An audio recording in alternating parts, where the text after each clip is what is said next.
Yeah. Yeah, yeah, yeah, yeah, yeah, yeah, yeah, yeah. Shake it, but keep pointing out all the lies. Putting the scripture right in your eyes. The Bible guy. He reads Hebrew and Greek and shows you that your book's not unique. The Bible guy. He turns through the pages until every Christian rages. The Bible guy. Watch one time and you're hooked. Now let's watch why the Christians get cooked. The Bible guy. Howdy, folks. Happy Sunday, everyone. Everyone make sure you tap that screen. Share the live with those you love, with those you hate, with your friends, with your enemies. Let's get the word out there so we can have some good conversations. It looks like we're gonna guess right off the bat. Gotta guess. So I'm gonna bring up love is the way for real. I'm gonna ask you 3 preliminary questions. Then we'll get to the conversation. Question number 1: are you at least 18? Yes. Are you peeing right now? No, I just got out of the pool. Sorry. All right. And what pronouns do you go by? He, him. All right. And are you a Christian? I am. All right. I'm Dalton, the Bible guy. Why should I be a Christian?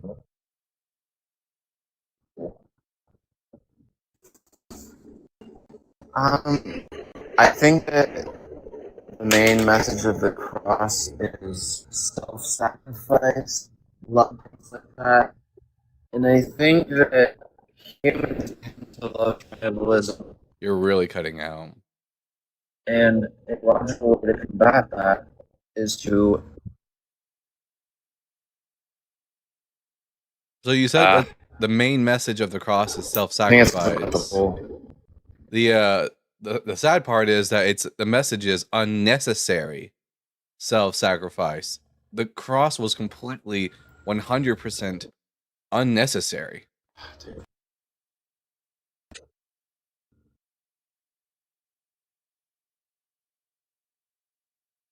Sorry, can you hear me better? Yeah. So the cross was completely 100% unnecessary as far as self-sacrifices are concerned. So it's not all that compelling.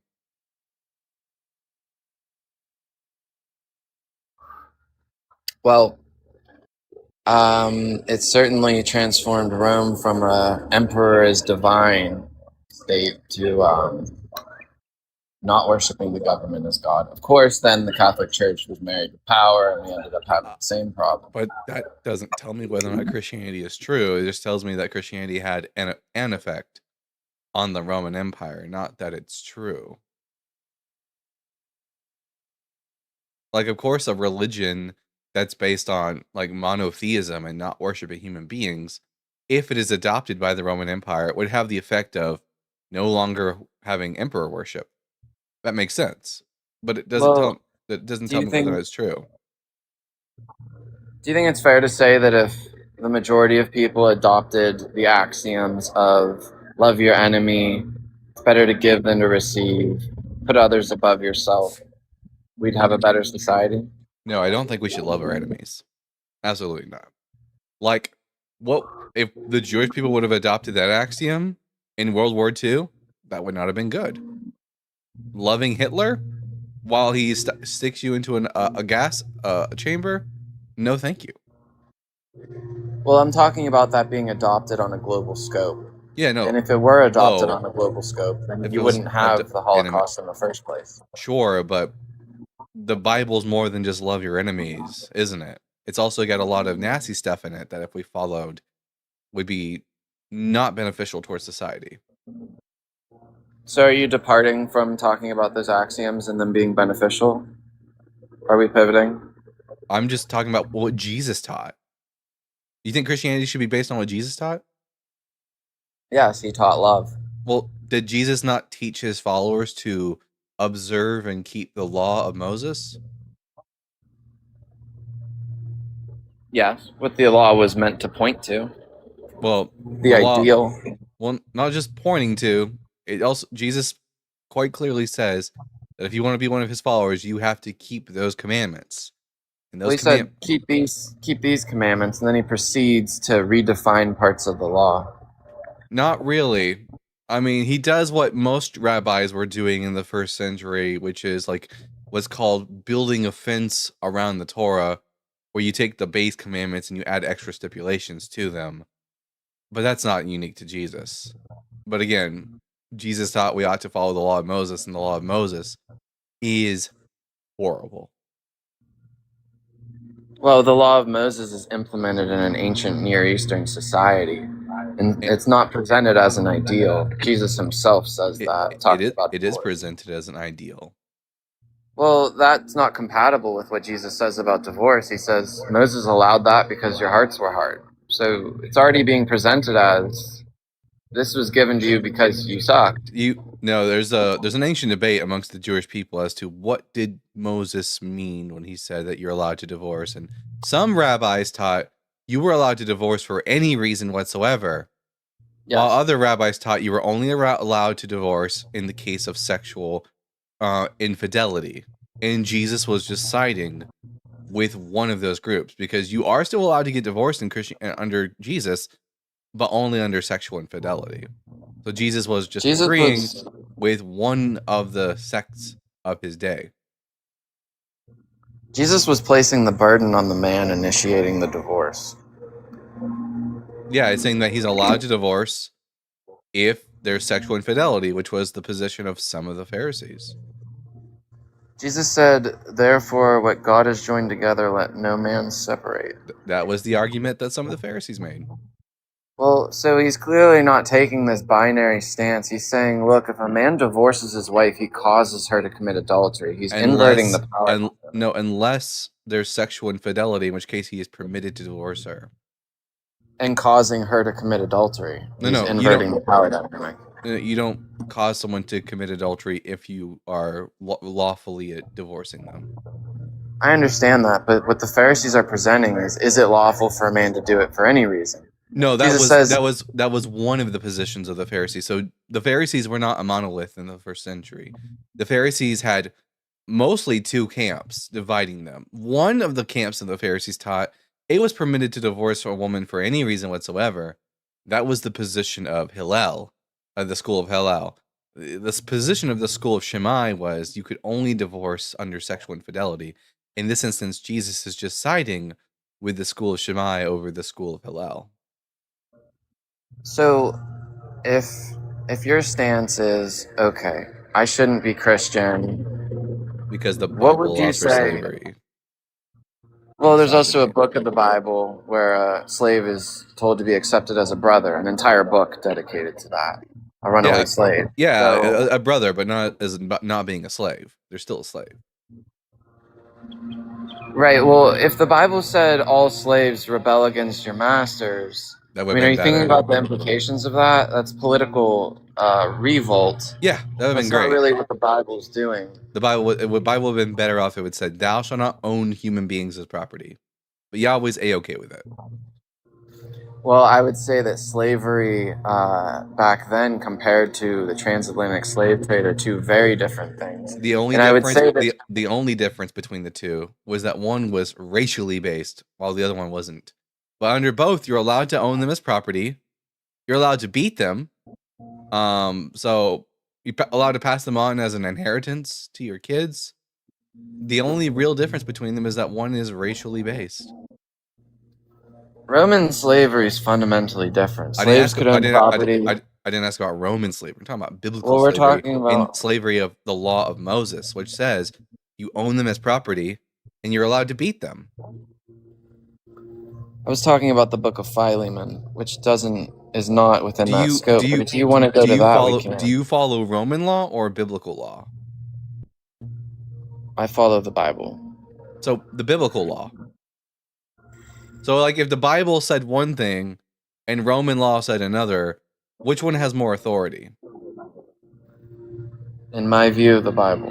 All right, so the Bible says you can own your slaves as property and you can beat them as long as they don't die after 2 or 3 days. And you can pass them on to your kids as an inheritance, which is not okay. Yeah, it's not what's happening in that verse. The reason that the verse is phrased that way is because if a slave died after 2 days, they didn't have the means to tie that to But what happens if you beat your slave and they don't die? Do you get punished?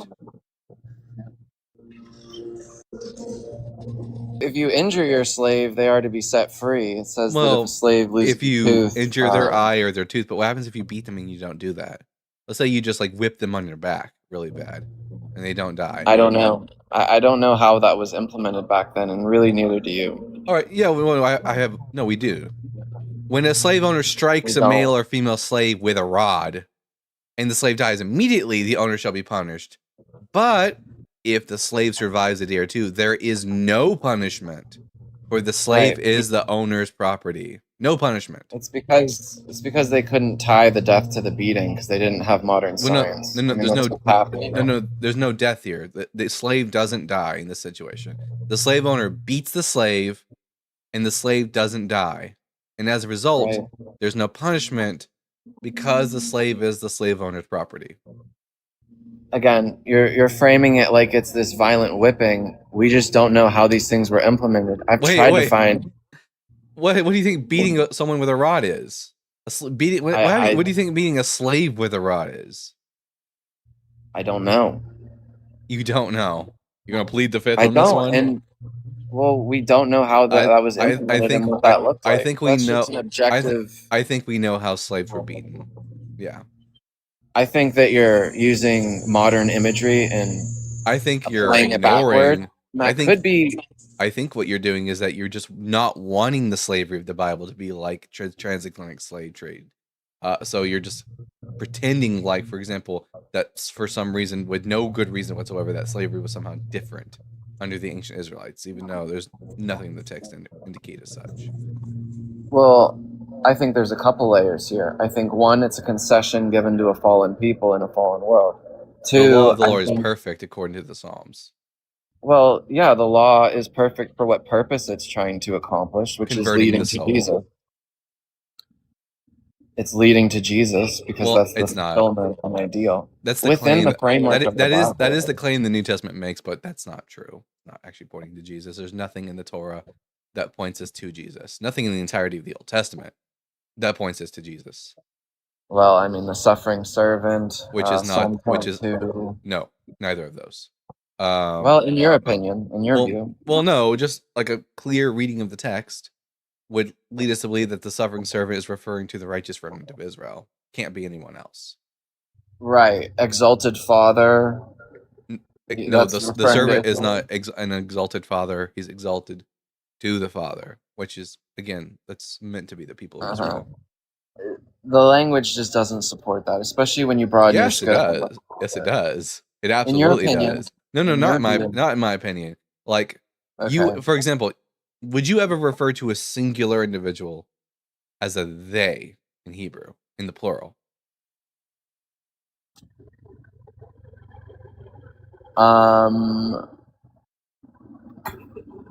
As a they. Yeah. Would you ever use a plural pronoun to refer to a singular individual in Hebrew? I guess not. But there's a plural pronoun referring to the suffering servant in Isaiah 53. It doesn't get translated correctly in your Christian Bible. It gets translated as a he, but in the original Hebrew, it's they. The last four words of Isaiah 53 verse 8, mi pesha ami nega lamo, which means because of the transgressions of my people, they were afflicted. Can I look at the verse really quickly and come back? I can just pull it up on the screen if you like. It's Isaiah, what did you say? 53 verse 8. Specifically as it is rendered in the original Hebrew.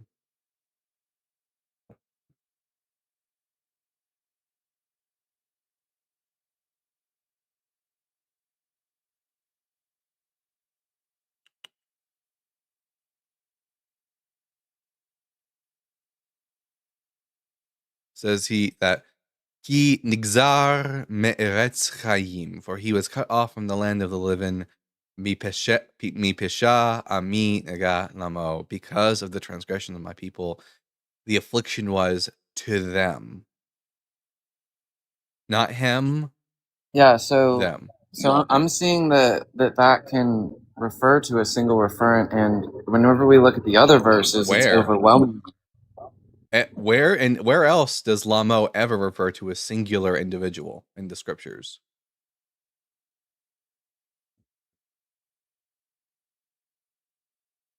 Because even in your Bible, consistently, Lamo gets translated as them. For example, Psalm 2:4, the one who sits in heaven laughs, the Lord mocks them. Lamo being them again. Psalm 99 verse 7 ends with, and his laws he gave to them. Again, the word Lamo being used here. Lamo is used like 50 times in the Hebrew Bible. It's always about Isaiah 44:15. Yeah, even there, it's referring to a multiplicity of idols. That's why even in the Septuagint, the Jewish people understood this, because they render all of the nouns and all of the verbs in the plural, because it's not just referring to one singular idol. It's referring to it's using an idol as a collective for all idols and all idolatry. But in Isaiah 53:5, it's singular. He was pierced. They were throughout the Bible. well, there's no pierced. They were. He. It's not pierced. They were afflicted, not he was pierced. They were afflicted. Oh, you're in verse 5. Yeah. Also, not the word pierced. It's wounded. He was wounded. And that's fine, because while in Hebrew you cannot refer to a singular individual in the plural, the opposite is true. You are allowed to refer to a multiplicity of people, and in the singular, we see this all the time. For example, Exodus chapter 4, God refers to the children of Israel collectively as a he and a him. He says, and the Lord said to Moses, when you go back to Egypt, see that you perform before Pharaoh all the wonders that I have put in your power. But I will harden his heart so that he will not let the people go. Then you will say to Pharaoh, thus says the Lord, Israel is my firstborn son. I said to you, let my son go that he may serve me. But you refuse to let him go. Now I will kill your firstborn son. So the children of Israel as a collective being referred to in the singular, quite typical for the Bible. Yeah, I understand that Israel is called the Son of God, but in Isaiah 53:5, there's 3 instances there where the singular is used, and the singular pronoun who comes up twice. And again, the singular can be used for the entire nation. It's used. All right. It's used for the entire nation in Exodus 24 verse 22 and 23, and also in Hosea 11 verse 1, and also in Jeremiah 31. Always referring to the nation of Israel as a he, but you never refer to a singular individual as a they.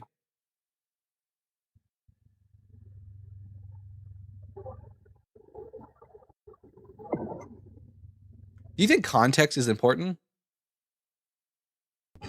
I think context is extremely important. That's why I study Hebrew and I study the Sumerian myths. If I were an ancient Israelite and I were reading this section of Isaiah, okay, how would one come to the conclusion that this passage is about the Messiah? Well, clearly a lot of Jews did, and they started Christianity. Really? Do you have any Jewish writings prior to the Christian era that identify Isaiah 53 as being about the Messiah? I'm not sure, but I think the writings of Philo of Alexandria are extremely important. Philo doesn't talk about Isaiah 53 even once. I understand that, but he does. Why bring him up? Because he interprets the broader Old Testament within a Christian framework, and he never even knew Jesus. Well, no, Christians interpret the Bible through a Philonic framework. There's a difference. Philo's works came first. Now, the question though is, we're talking about Isaiah 53. Why would I come to the conclusion, without the New Testament telling me to do so, that Isaiah 53 was about anyone other than the righteous remnant of Israel? Because of the exalted language used. I think it can be referring to both. I mean, the Bible does that. Well, no, why should I think it's about the Messiah, though? There's nothing even in the text that would indicate it's about the Messiah. No hints whatsoever.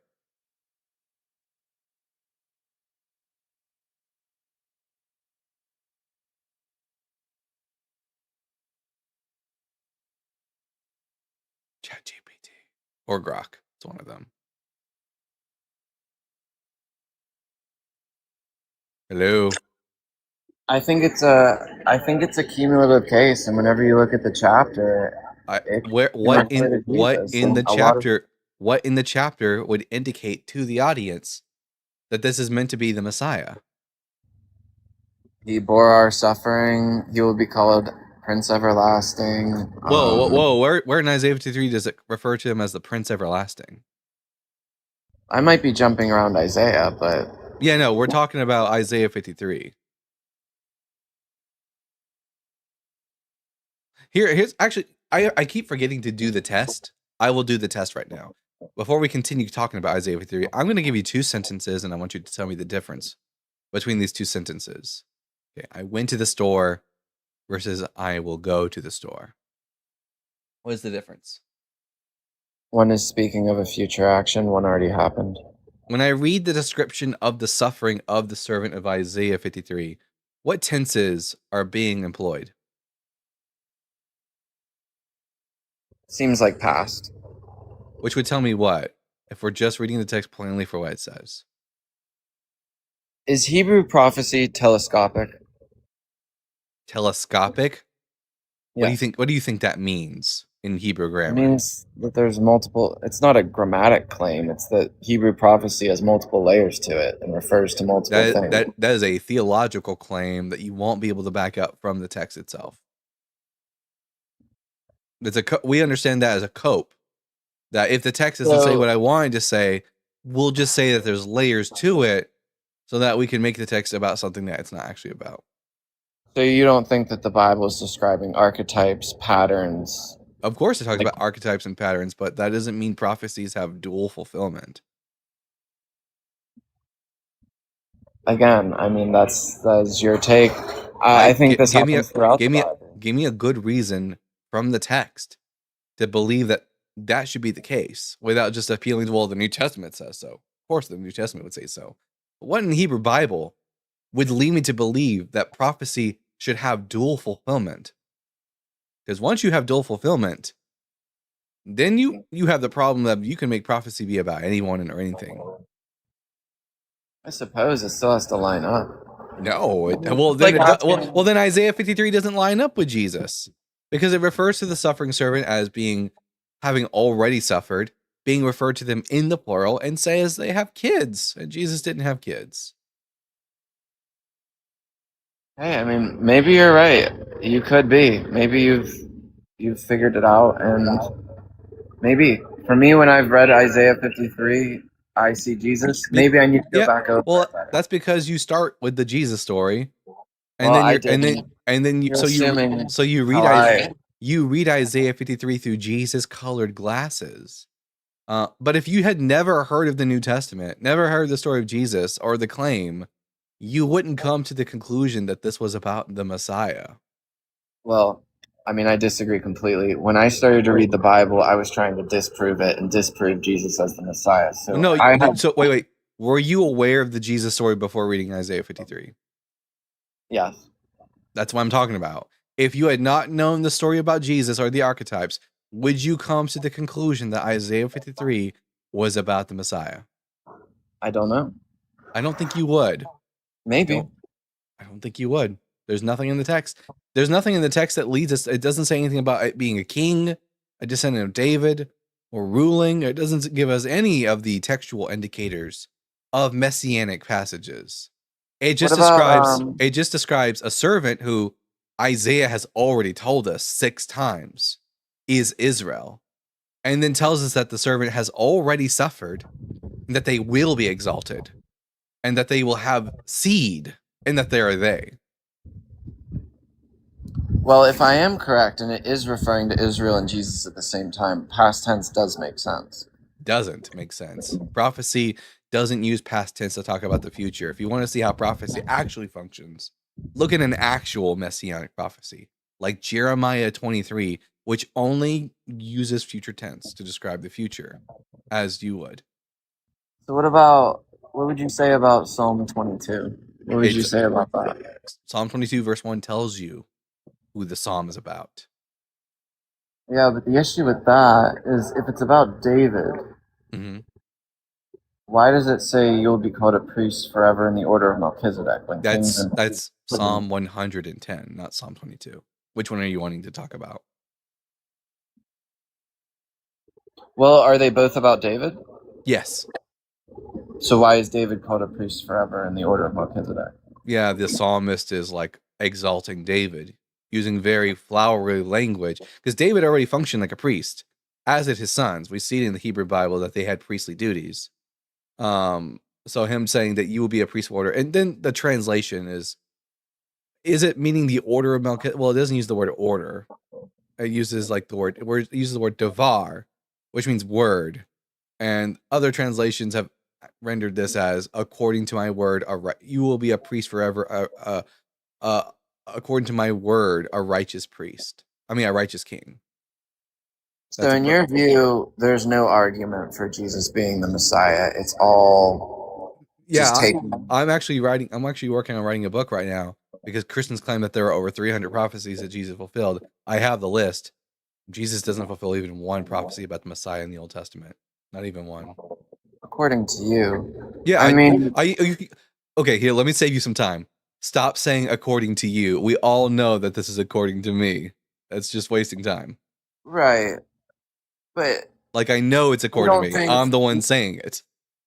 You don't think that there's people that have studied the Old Testament better than you that come to the opposite conclusion? I don't know if they study it better than me. I don't know if you can. I don't know if you can study the Bible better than someone else as long as you have an apologetic bent to do so. I don't trust that apologists are capable of reading the Bible better, so long as they're trying to make it sound as if it's about Jesus. But that's besides the point. We can talk about this whole other people did this, other people did that. That's conjecture. How about we just actually address the text? This is Dalton. Don't lie. You speak according to Peggy. That is true. I'm a prophet of Peggy. So, how do you think people should live? Let's say that I'm ready to listen to you and drop Christianity. I think secular humanism is far superior to the Bible. Explain that to me. Secular humanism is that we place the well-being of people at the forefront, which means. And you don't think that came from Christianity? No, because secular humanism's position on, for example, slavery is it's never okay to own slaves ever. I mean, that's my stance as a Christian. That's not the Bible's position, though. The secular humanist position is free speech. You know what the Bible's position is not? Free speech. It doesn't allow for free speech. It condemns blasphemy. Blasphemy is allowed. There's nothing wrong with it. Let's say allowing for affirming people's gender identities. That's allowed under humanism. Doesn't seem to be allowed under Christianity. Same-sex marriage. Disavowing misogyny. Not treating women as if they are the property of a man. Bible treats women as if they're property of man. Secular humanism would say no. I think it's interesting to assert that claim, especially given what's happening in Adam and Eve and the ideal that's presented to becoming one. You're saying that the Bible did you stop reading the Adam and Eve story at chapter 2? Because it says in chapter 2, the two shall become one flesh. Did you read chapter 3? What are you referring to? What was the punishment that God gave to Eve?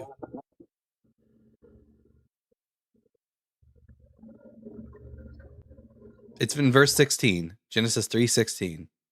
Are you talking about bruising the head and the heel of that? No, that's Genesis 3:15. Genesis 3:16.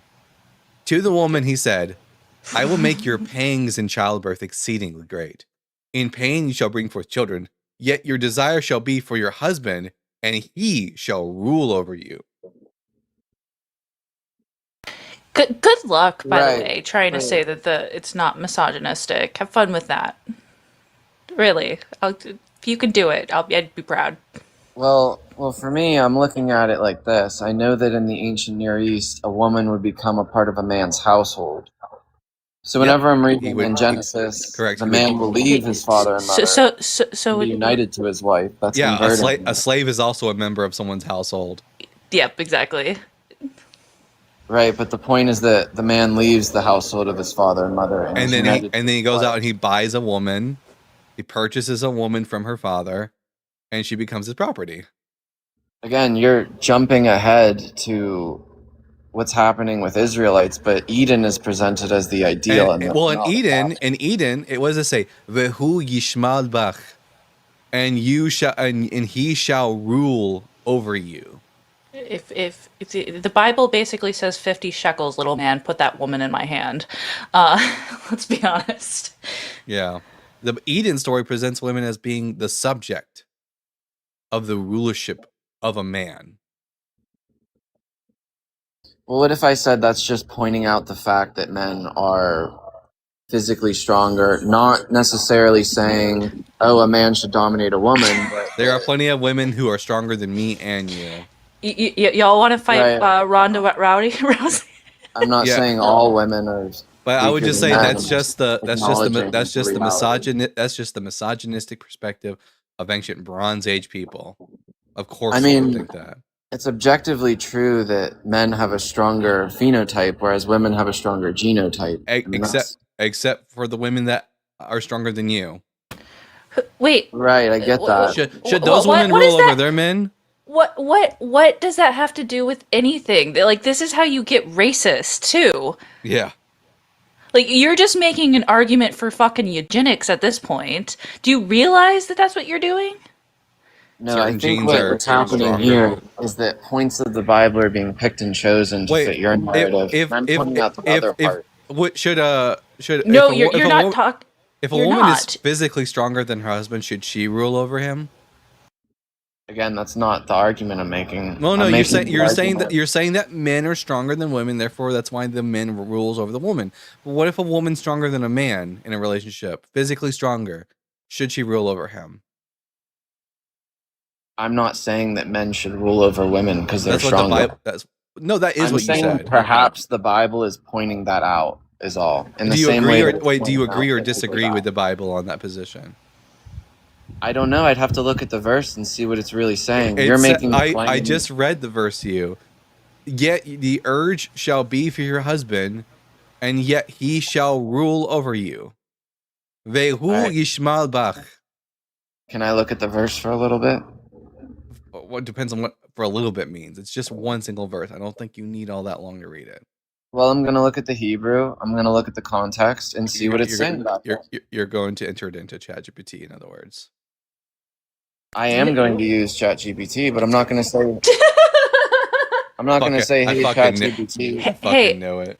What's wrong with that? It's a large language The model. misogyny is really like you're making arguments towards it, and then you don't know enough, so you're gonna ask a algorithm or a large language model that is known to hallucinate answers.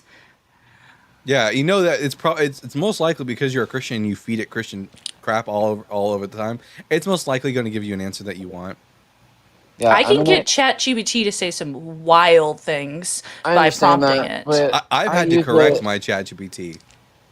I have Right. too. As have I. I'm a programmer. I'm actually an AI programmer. That's why I use it a lot. I'm going to use it in an objective way, which is certainly possible. You can say the same of the internet. I can go on the internet and just find. Yeah, I will want. give you 3 minutes. Thanks. My God, it's I hate when I have to start debating the fucking AI instead of debating the person in question. It's ridiculous. When this gets down to 2 minutes, that's the end of his time. Anyways, hi Dalton. Hi, Ashlyn. How are we doing today? I'm alright. No, I see no one caught my Clerks joke, but then I realized I don't think you've seen Clerks. No, I have not seen Clerks. Yeah, that's why it didn't work. It's there. There's a line where it says $15, little man. Put that shit in my hand. Oh, And they- Yeah. All right. So, do you want to hear the prompt I gave it and what it said? Because it's agreeing with what I'm saying. It's saying Genesis of 3. course, it's agreeing with you. All right, but do you want to hear the logic, or are you just going to assume? Sure, go ahead. Let me Oh. debate your AI instead of you. Well, it's me and my AI. It's a tool, just like you use tools to achieve your knowledge. You and your AI ain't gonna help, but go on. All right. Genesis 3 is describing the rebellion and fallen condition of humanity. That's what's happening there. The fall has occurred. Okay. And the verb used there, rule, is used in a sense. Ishmael. Same word used for kings ruling over their subjects. It's an imperfect verb describing what will happen. And it's like I was saying, it's observing the phenomenon of, hey, men are going to rule over women because of the fall and the rebellion. Mm-hmm. God Against the is ideal. declaring. Wait, would this have happened if It's not a God hadn't command. declared if God hadn't declared it? Because the first thing prior to that is, listen, you're going to have pain in childbirth. It's going to be exceedingly painful. That's because Yahweh made it that way. And the reason encourage everyone to look at this verse. yeah, see what it's I saying. also encourage everyone to look at this verse. I agree, but Yahweh is declaring that this is going to happen, commanding it. This It's is not the commanding this that. this is the punishment. It's It's just like saying what's wait, gonna would women have had more pain in childbirth if Yahweh hadn't declared it? It's not declaring it. It's saying this Wait, is the result of the rebellion and fall. Yeah, Men are going to. What would it have happened if Yahweh had not allowed it? Like, could the fall have happened without pain in childbirth? That's like asking, can there be actions without consequences? Well, no, you would need to demonstrate that it's just a natural consequence of like the fall, that women would just naturally start to like have painful childbirth, and that women would naturally be subjugated to men. Cue in this individual diminishing the powers of their God. All of a sudden, when it doesn't fit them, God looks really weak. Yeah, no, it's Yahweh is declaring that this is the part. Like, for example, is there anything about the fall that results in snakes no longer being able to walk? Again, modern literalism. Not It's just a literalism. terrible way The to look plain at the text. the plain reading of the text, not literalism. Yeah, it's like you're describing modern literalism instead of looking at what it meant back then. I'm not look at what describing it was. literalism. This is just reading the text plainly. There's a difference. I'm invoking what's called the Peshat, which is not modern. It's quite ancient. Sorry, I was getting a call. Would you at least acknowledge that Genesis 3 is talking about after the fall and the consequences? God punishes the woman by subjugating her to her man. Not good. No, it's describing the fact that humans have seized power and moral autonomy, and then men are going to abuse women because that's what humans do when they themselves. I disagree. Yahweh is making this the punishment. If I'm your parent and something like happens, and I turn to you and I say, well, because you've done this, you will take out the trash every day this week. That's not a natural consequence, and it's the same language that's being used here.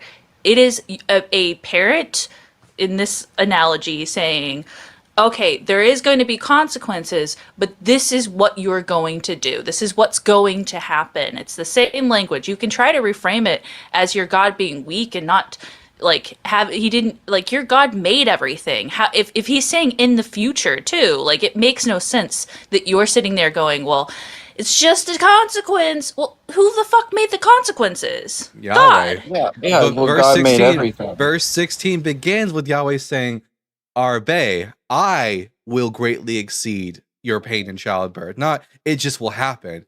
God says that he's going to be the cause for this, and therefore he's also the cause of the men ruling over the women. This is Yahweh dictating what the punishment is going to be, not talking about what the natural consequences of the punishment are going to be. And this isn't outside in Timothy.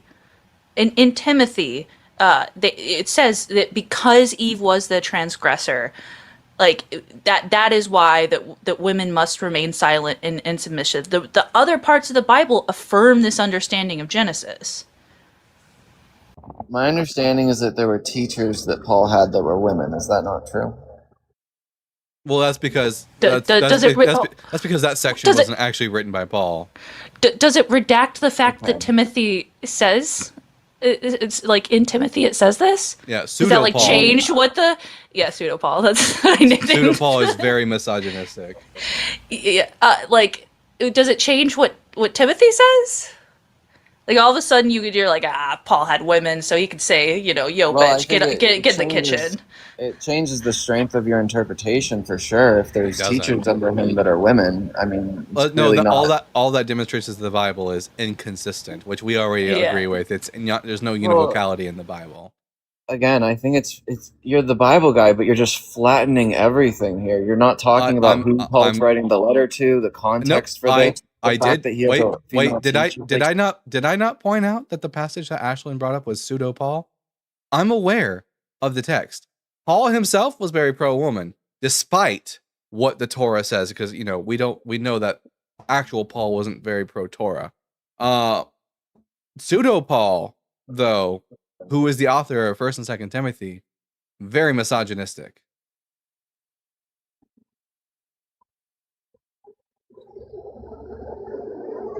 Yeah, I don't know. I need to look into that. I didn't know that there was a claim that Paul didn't write those letters. Out of the 13 epistles of Paul, only 7 of them were written by Paul.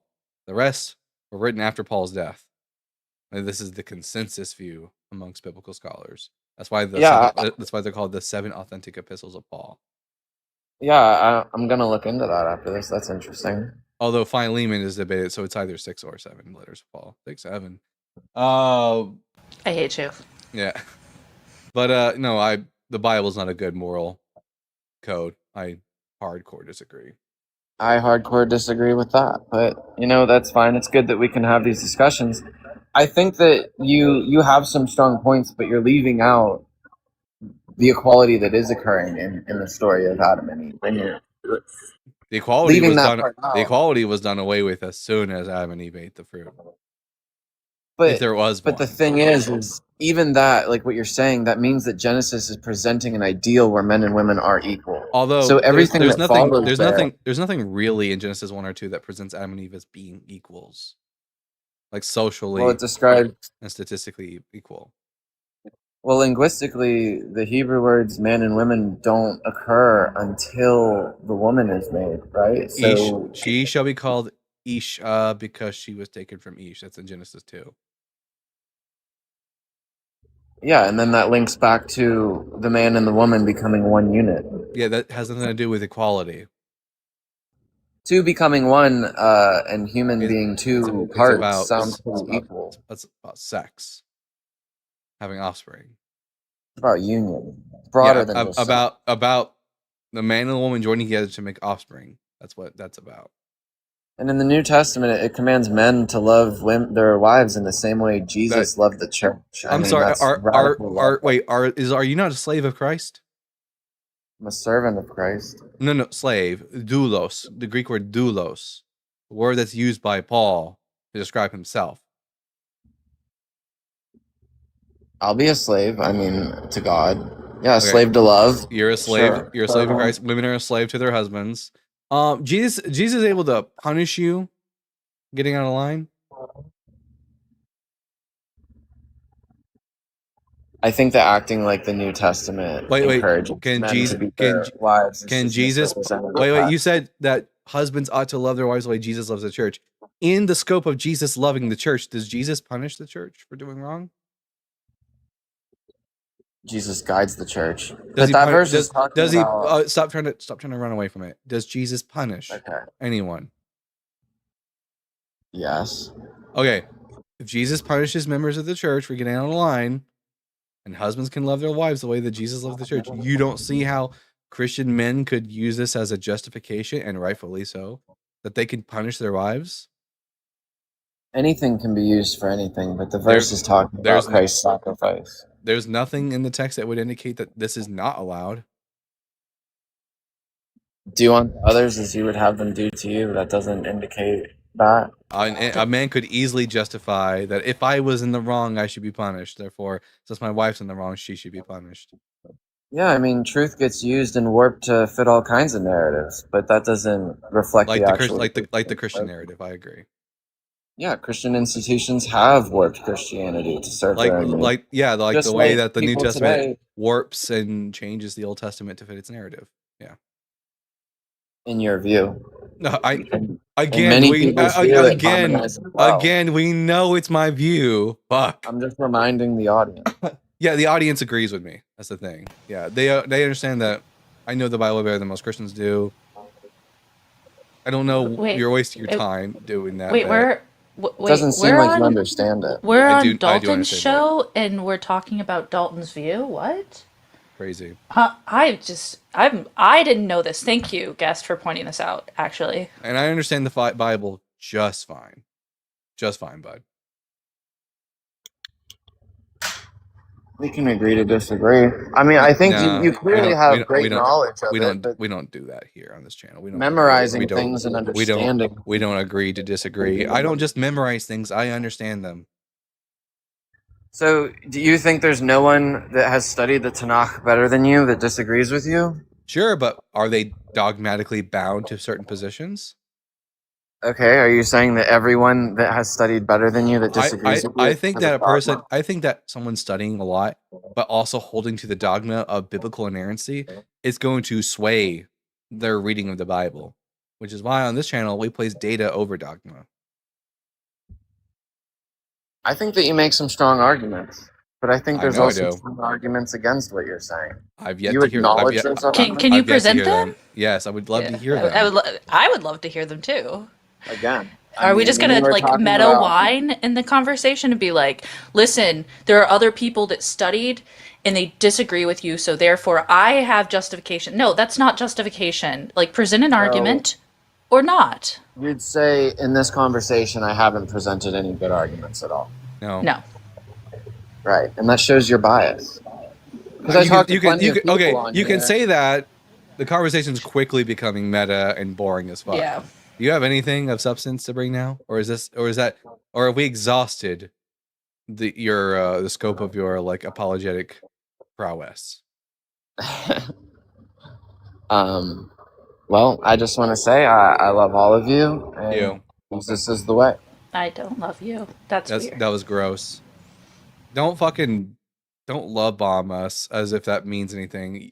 Every time you tell an atheist you love them, it just repels them more because it's gross. It's performative. You don't need to tell us you love us in order to actually be loving. I didn't do that as a Christian. I never went around saying, well, I love you. No, I just loved them because you just telling us you love us is performative piety, and it's something that Jesus would have been against. Every time a Christian says they love an atheist, a fairy loses their wings. I was saying an angel loses its wings. But same thing. And I got super chats here at Bjorn Hartmeyer with its Danish Crohn's. The childbirth pain dispels that Jesus saved us from original sin. Because why would God keep punishing women if he forgave us? That's a good point. If Jesus's actions on the cross, well, it's because Jesus's actions on the cross were like inadequate. This is kind of the irony of this is that when I was a Christian, I noticed that, Adam's sin like automatically condemned everyone. No one needed to believe in Adam in order to be condemned. And yet people need to believe in Jesus in order to be saved. It looks like Jesus's like salvation on the cross is less potent than Adam's condemnation of man. You know who saved me from childbirth pains?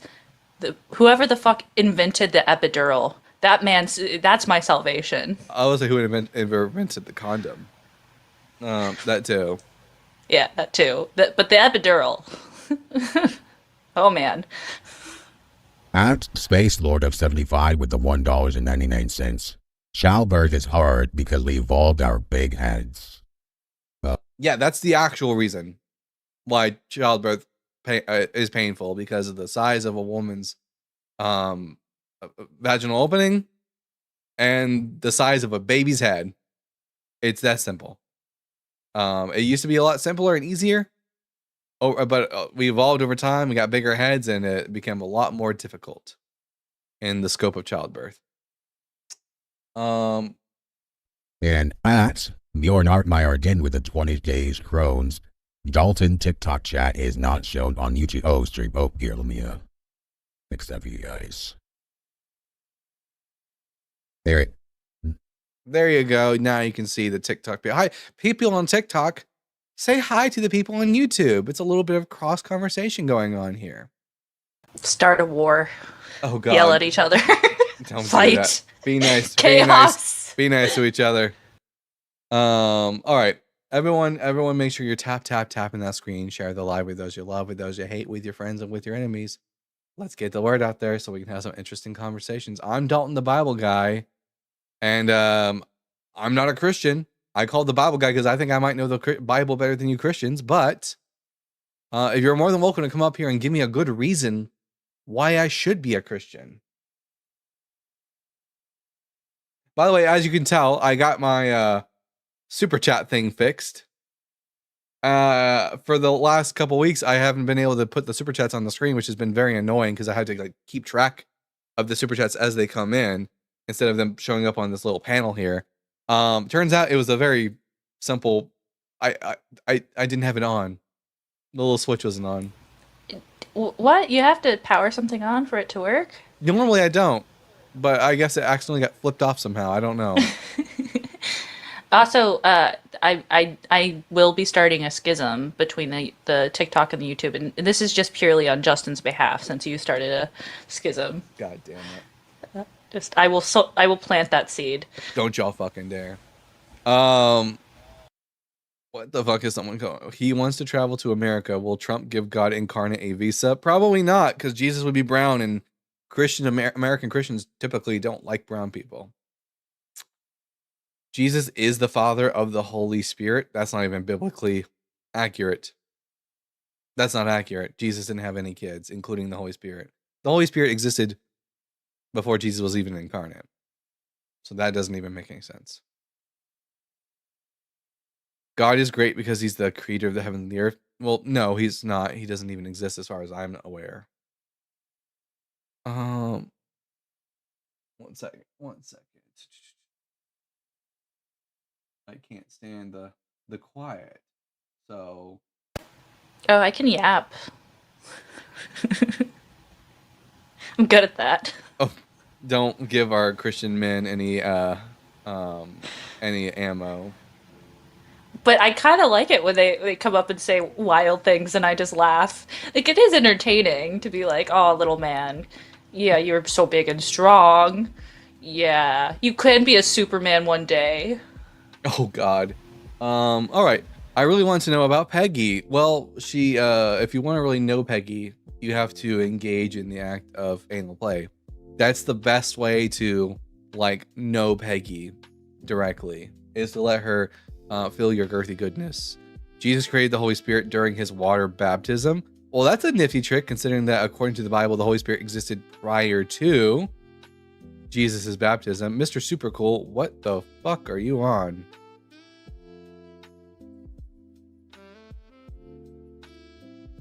Mr. Super Cool, have you read the Bible? The Earth is billions of years old. Correct. It is 4.5 billion years old to be exact. Well, to be approximate. I often turn to the passage evangelist cite in my Hebrew Bible or Greek New Testament and ask them to read it. Yeah. You know, getting Christians to actually read the Bible, that's the first step to making them into atheists. They can read? They can read? You guys are getting paid?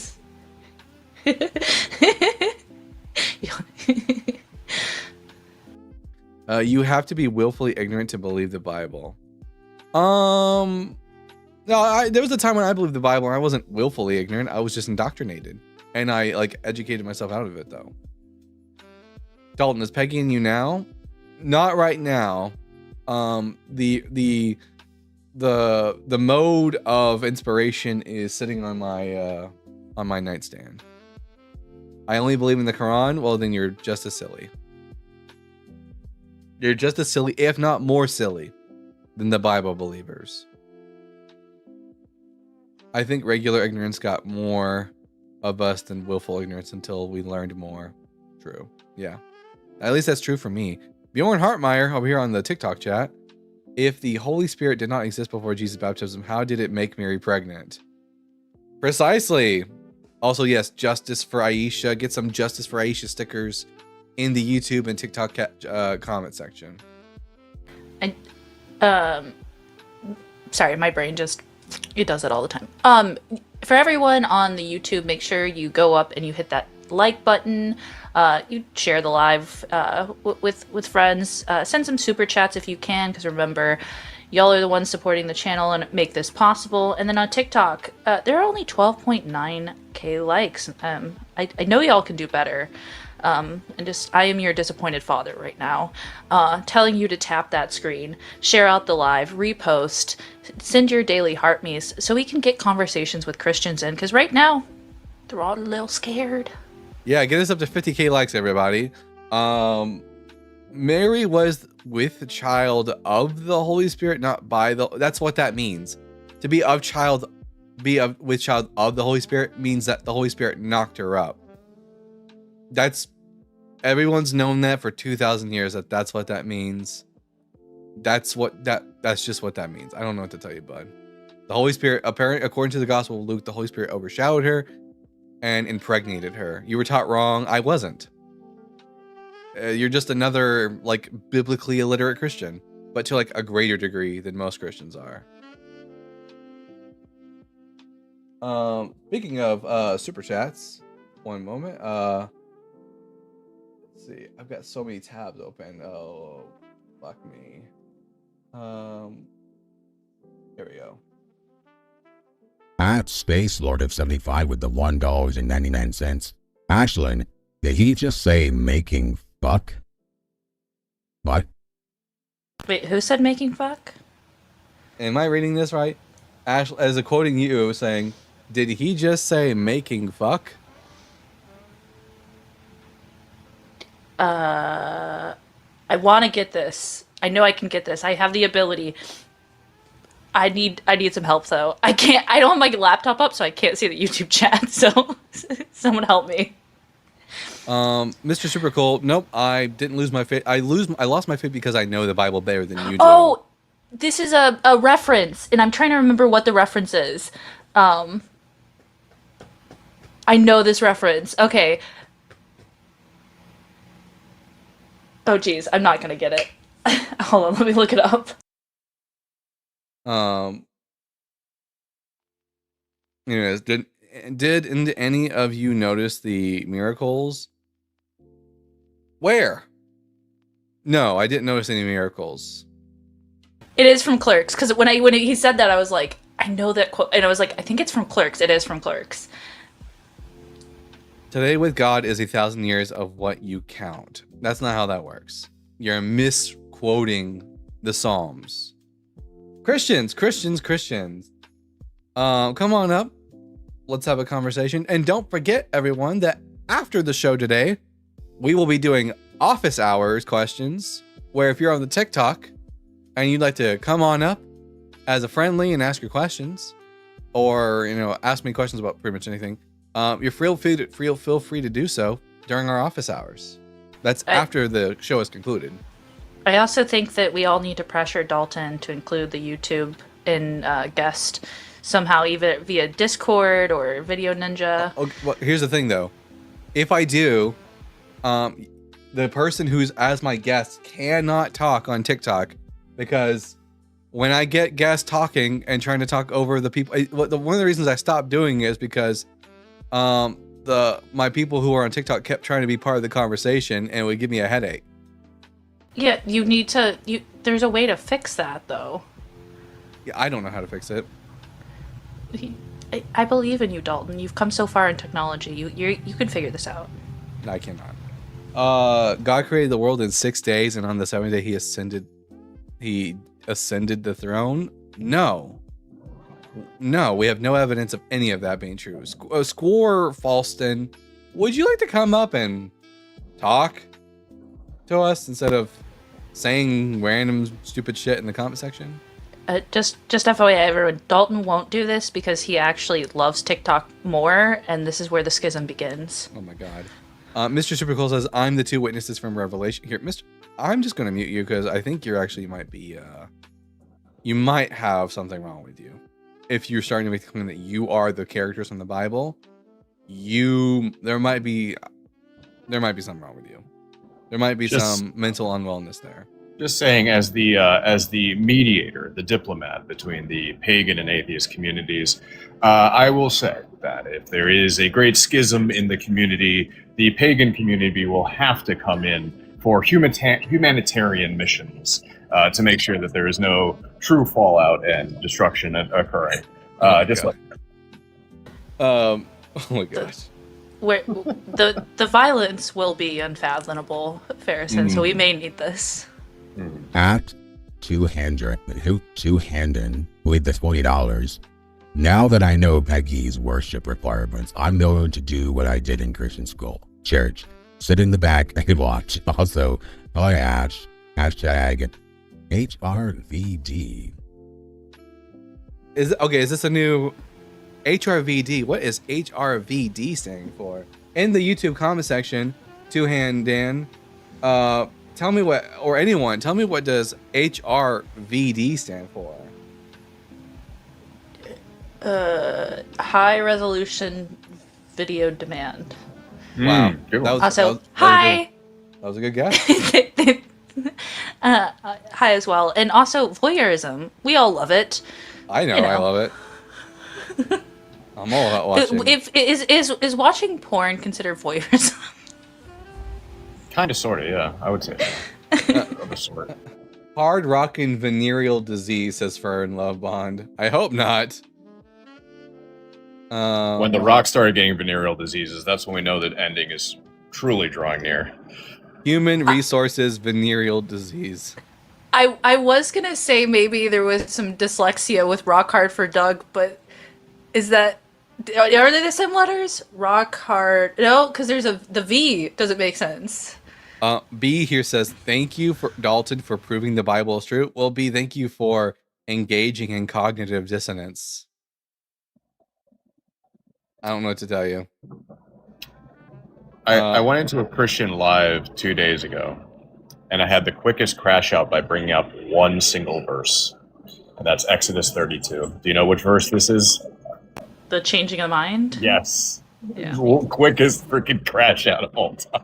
HRVD stands for Horrors Rule Verts Drool. Yes. That was against the people. I over didn't here know on we. TikTok. I didn't know the schism had an acronym, but I think our schism needs one too. Oh boy. Okay, the TikTok versus YouTube. Y'all need to step up your game. Get some acronyms going. At Game Guide, with the $2, Boards Rule, Birch Rule. And at Tracy, formerly Yantu, with the $1.99, find the plug in your donut hole. I love that. Thank you for that. Much appreciated. By the way, everyone, I've gotten Ashlyn to watch almost the first full season of Supernatural. I'm having Dalton watch The Pit, too, and I can't help but I Pit's can't great. shut up either. to I know. watching it. Have you guys tried Widow's Bay yet? That's a really good one. Widow's Bay. That sounds like a really gnarly place to do some waves. It's basically a New England version of American Horror Story, but better and funnier. Someone said, "Thank you for proving." This person's coping so hard. Thank you for proving that Jesus Christ is real. And he's dead. So you're welcome for proving that Jesus is dead. Man, the cope is so here. B, I'm gonna mute you, and if you want to keep running your mouth, you can come run your mouth up on the panel. But yeah, I love Supernatural. And Ashlyn, what do you think so far of the show? Hear me out. I want to compare it to a show that I really liked, and not that they're like the same, but it gives Buffy the Vampire Slayer vibes in that early like 90s, early or late 90s, early 2000s vibe that was going on. And like, is it the best dialogue? No. But like that's the sign of the times. That's the zeitgeist of this. It's an early 2000s CW show, so it gives the vibe of an early 2000s CW show. Luckily, though, it it lived so long as a show that it actually like grew out of that and just became it's a completely different show by the end of it all. It's not only different in like in the dialogue, but also different in the way that even what the fuck is that? It's me giving you gifts and doing my dailies. Oh, it's got sound. It's got sound now. Okay. Yeah. Anyways. Oh yeah. It's like shot. It's like even like it. Like the early shows are very dark and grainy. And they kind of leave. And they after season like 5, I think they start moving away from that, and it starts getting like, more colorful, sharper image. It's very interesting the way the show. I loved it. I caught up all the way to final season. My favorite season was probably season 5. Season 5, really good season. I agree. I've been told that Dean becomes less misogynistic and he grows, so that's a positive sign. He does grow, and we can all thank we know who because of that. R.I.P.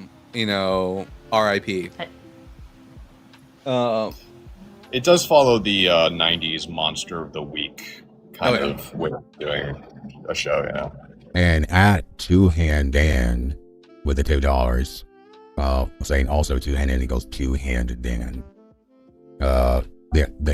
Thank you for. I will remember that. Two Hand Dan, which sounds like a really cool outlaw cowboy name. This is wrong. You know what's wrong? Muhammad fucking a 9-year-old. That's what's wrong.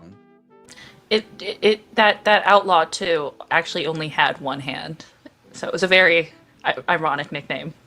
Someone said he chills out after meeting Cass. Well, we're not going to say anything about who Cass is, because that's a future character, and Ashlyn doesn't know who that is yet. But Cass is my favorite character.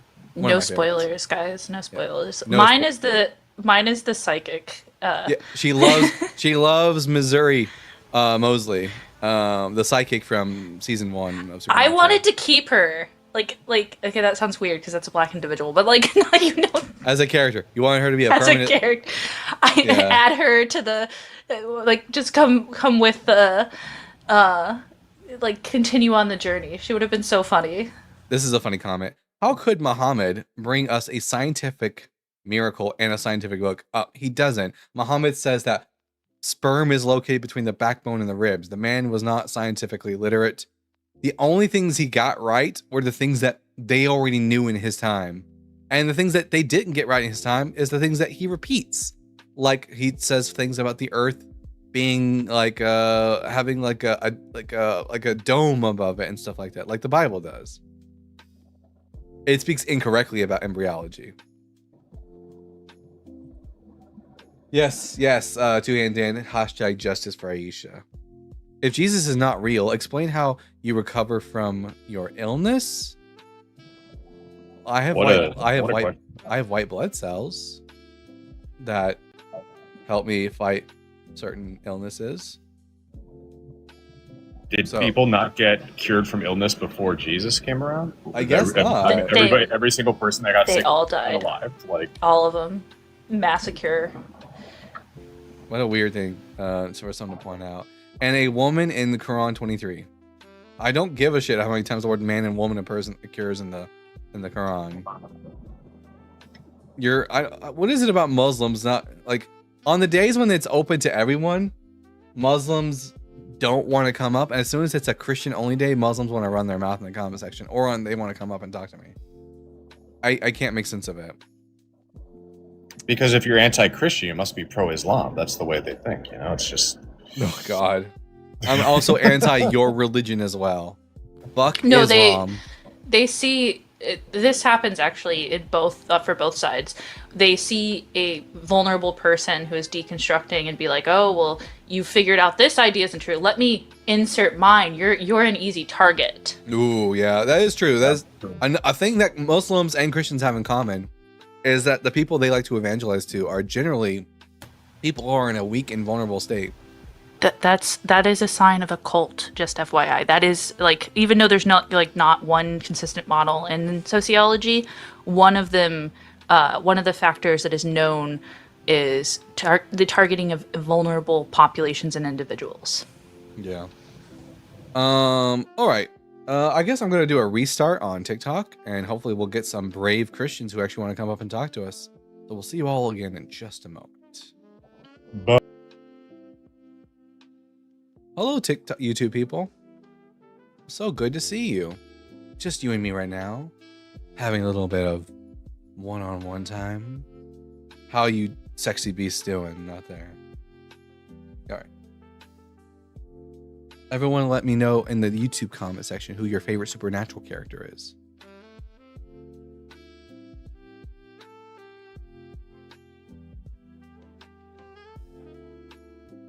Guys, I'm so upset.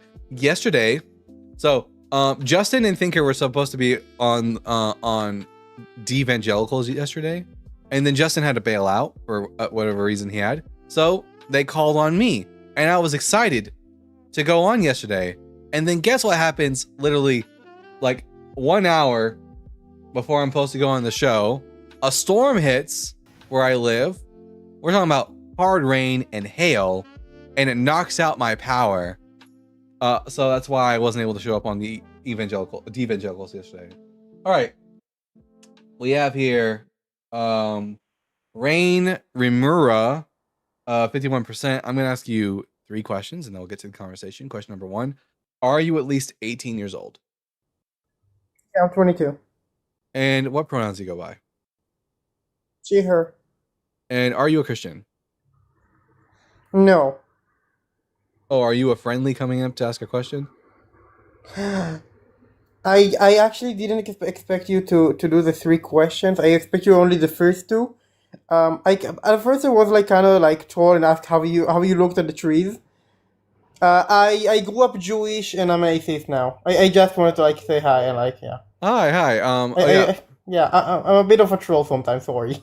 Oh, okay, you're good. But hey, hi, and big W to you for not being Yeah, Christian. Well, we are only doing opposition right now. Yeah. I will drop. I just wanted to do like the troll a little bit. All right, have a good day. Bye bye. All right, don't Look forget at the trees. Don't forget, everyone, that we will be doing office hours after the show is concluded today, where we'll be taking on callers, friendlies to talk about whatever you guys want to talk about. Ask me whatever you guys want to ask me about. I only watch the evangelicals when you're on, Dalton. My heart, Velvet Worm, much appreciated. And That's Space Lord of 75 with the $1.99. My immune system trying to get me silly allergies. yeah, I don't think I have allergies. I'm very lucky in that I do not have allergies. It sounds horrible though. Guys, I also have to tell you, I because I didn't go live on Thursday because my sister was here. Bible Dog, you know, my little white Ava, she doesn't live with us anymore.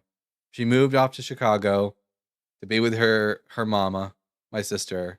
So I'm sorry you guys are never gonna get to see Bible Dog again. I still do have other Bible Dog, a baby.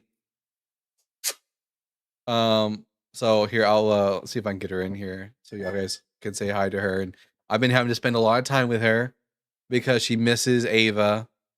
Come here, baby. Oh, hey.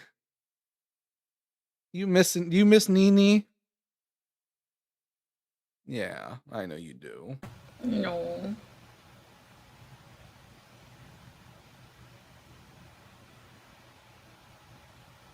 Everyone, let baby know that you love her. She needs loving right now. You are the bestest dog ever, and we love you. Oh, her little teeths. Oh my god. She has, I don't know, she has the tiny little teeth in the front, and she'll just look at you like that. I love it. Good girl. How was church? Didn't go. I don't know why you ask me that every week. Are you hoping that one of these weeks I'll actually go? If I go to church, it's going to be a fun Sunday because I'm just going to be shitting on the pastor after I get off from church. Now you have got Raise his hand during sermon. Does it actually? Oh. Where does it say that? Yeah, like Sheldon, like young Sheldon. Oh yeah, young Sheldon. Oh god, I don't have the chutzpah to do that. Now you have to get another dog to keep her company. I don't know about all that. But it's because there used to be 3 of them, and then George died, and now Ava's moved off, and now all that's left is baby. But it just means that she gets more loving from us. You should go and debate a pastor. I'm not. You'll never catch me going into a church to demand a debate from the pastor. That's something a Christian would do, and I ain't about that life. I don't go knocking on people's doors. I let them come and knock on my door. We should create a missionary team where we go to door like Mormons and say, "Have you heard The good news about Peggy? the good news?" Yeah. With little dildos on our necklaces. I like the new branding. Thank you so much. Me too. I like the purple and blue colors and the white. It's very minimalistic, and also the Hebrew. Very cool looking. Christians, come on up. Let's have a conversation about the Bible. I'm Dalton, the Bible guy. I don't believe in the Bible. I don't think that Christianity is true, but maybe you might have a good argument that could change our mind.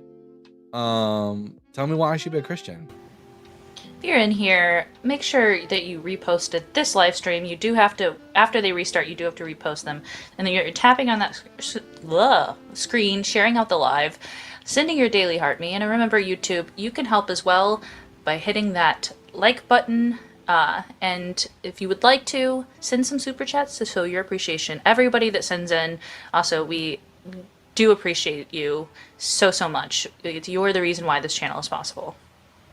Brandon Gregg says, if God doesn't exist, explain you. When a man loves a woman. That's how it starts. And then 9 months later, I was born. I don't think that love has to be there. Well, it doesn't have to be love. It can, when a man gets drunk or a woman gets drunk and then they have sex, but it's just, sex. That's how I got here. That explains sometimes me. we just get bored, Dalton, too. That is true. That is true. That is 90% of the reason why I do what I do, is because I just get bored. But yeah, yeah. I don't want to have to explain the birds and the bees to you, Brandon Gregg. Your parents should have done that for you. Explain the beautiful nature without Jesus. Yeah, evolution. There, one word explanation. Look at that. Can you give me a good argument for your religion that isn't an argument from ignorance, or just look at the trees? And how about you come on up and have a conversation? Revolution. Well, congratulations on rhyming. I mean, blue fish, new fish. I don't know. But what about the non-pretty and ugly parts of nature, right? What about when a blue-footed booby, which is a type of bird, eats its child? Is that proof that God doesn't exist? They don't do that. Don't tell me this. Yeah. They'll No. eat their young. Shh. If all the beautiful parts of nature are proof of God, then all the ugly parts of nature are proof against God. That's how that works. I forgot I have laundry out to dry. Go, BRB. What about when penguins SA corpses? Don't talk about penguins. This is Dalton knows this rule. Why did that sound? Why did that remind me of Will Ferrell? Don't talk about my mom like that. So I have a thing for penguins. I love penguins. Refuse to learn about them. You have a thing for penguins? I mean, not no, I'm kidding. Not like that. When she watched Batman Returns with Danny DeVito as the Penguin, that got her going. It was the start of all the things. But no, I really like penguins. I have like penguins on everything. Don't know why. It's this like weird fix. I like dolphins and horses as a kid, and as an adult, I guess it's just penguins. I don't know. But I refuse to learn anything about them because it will absolutely devastate me. Wait a minute. At J Mescalabria with the $10. With that filter, you're almost as pretty as Ashley. I'm not. Guys. I'm not wearing a filter right now. I can put a filter on. Wait a minute. That's just all natural, Dalton. Here, here's a filter. Wait a minute. Oh, ew, that's an ugly one. Wait a minute. There we go. That's a filter. But I'm not. I mean, I am now that I'm doing that, but this is just without a filter. But I appreciate that. Thank you. They're just saying, Dalton, you're beautiful, and you I'm should so see this beautiful in every single way. Yes, the crowd pleaser. too. Honestly, Dalton, I think you get less guessed without the The makeup on? LGBTQIA plus. No, the flag. Oh, the flag. Oh, yeah. Maybe I should put the flag back in. Because for some reason they love getting upset about flags. Here, let me see if I can find image after dark.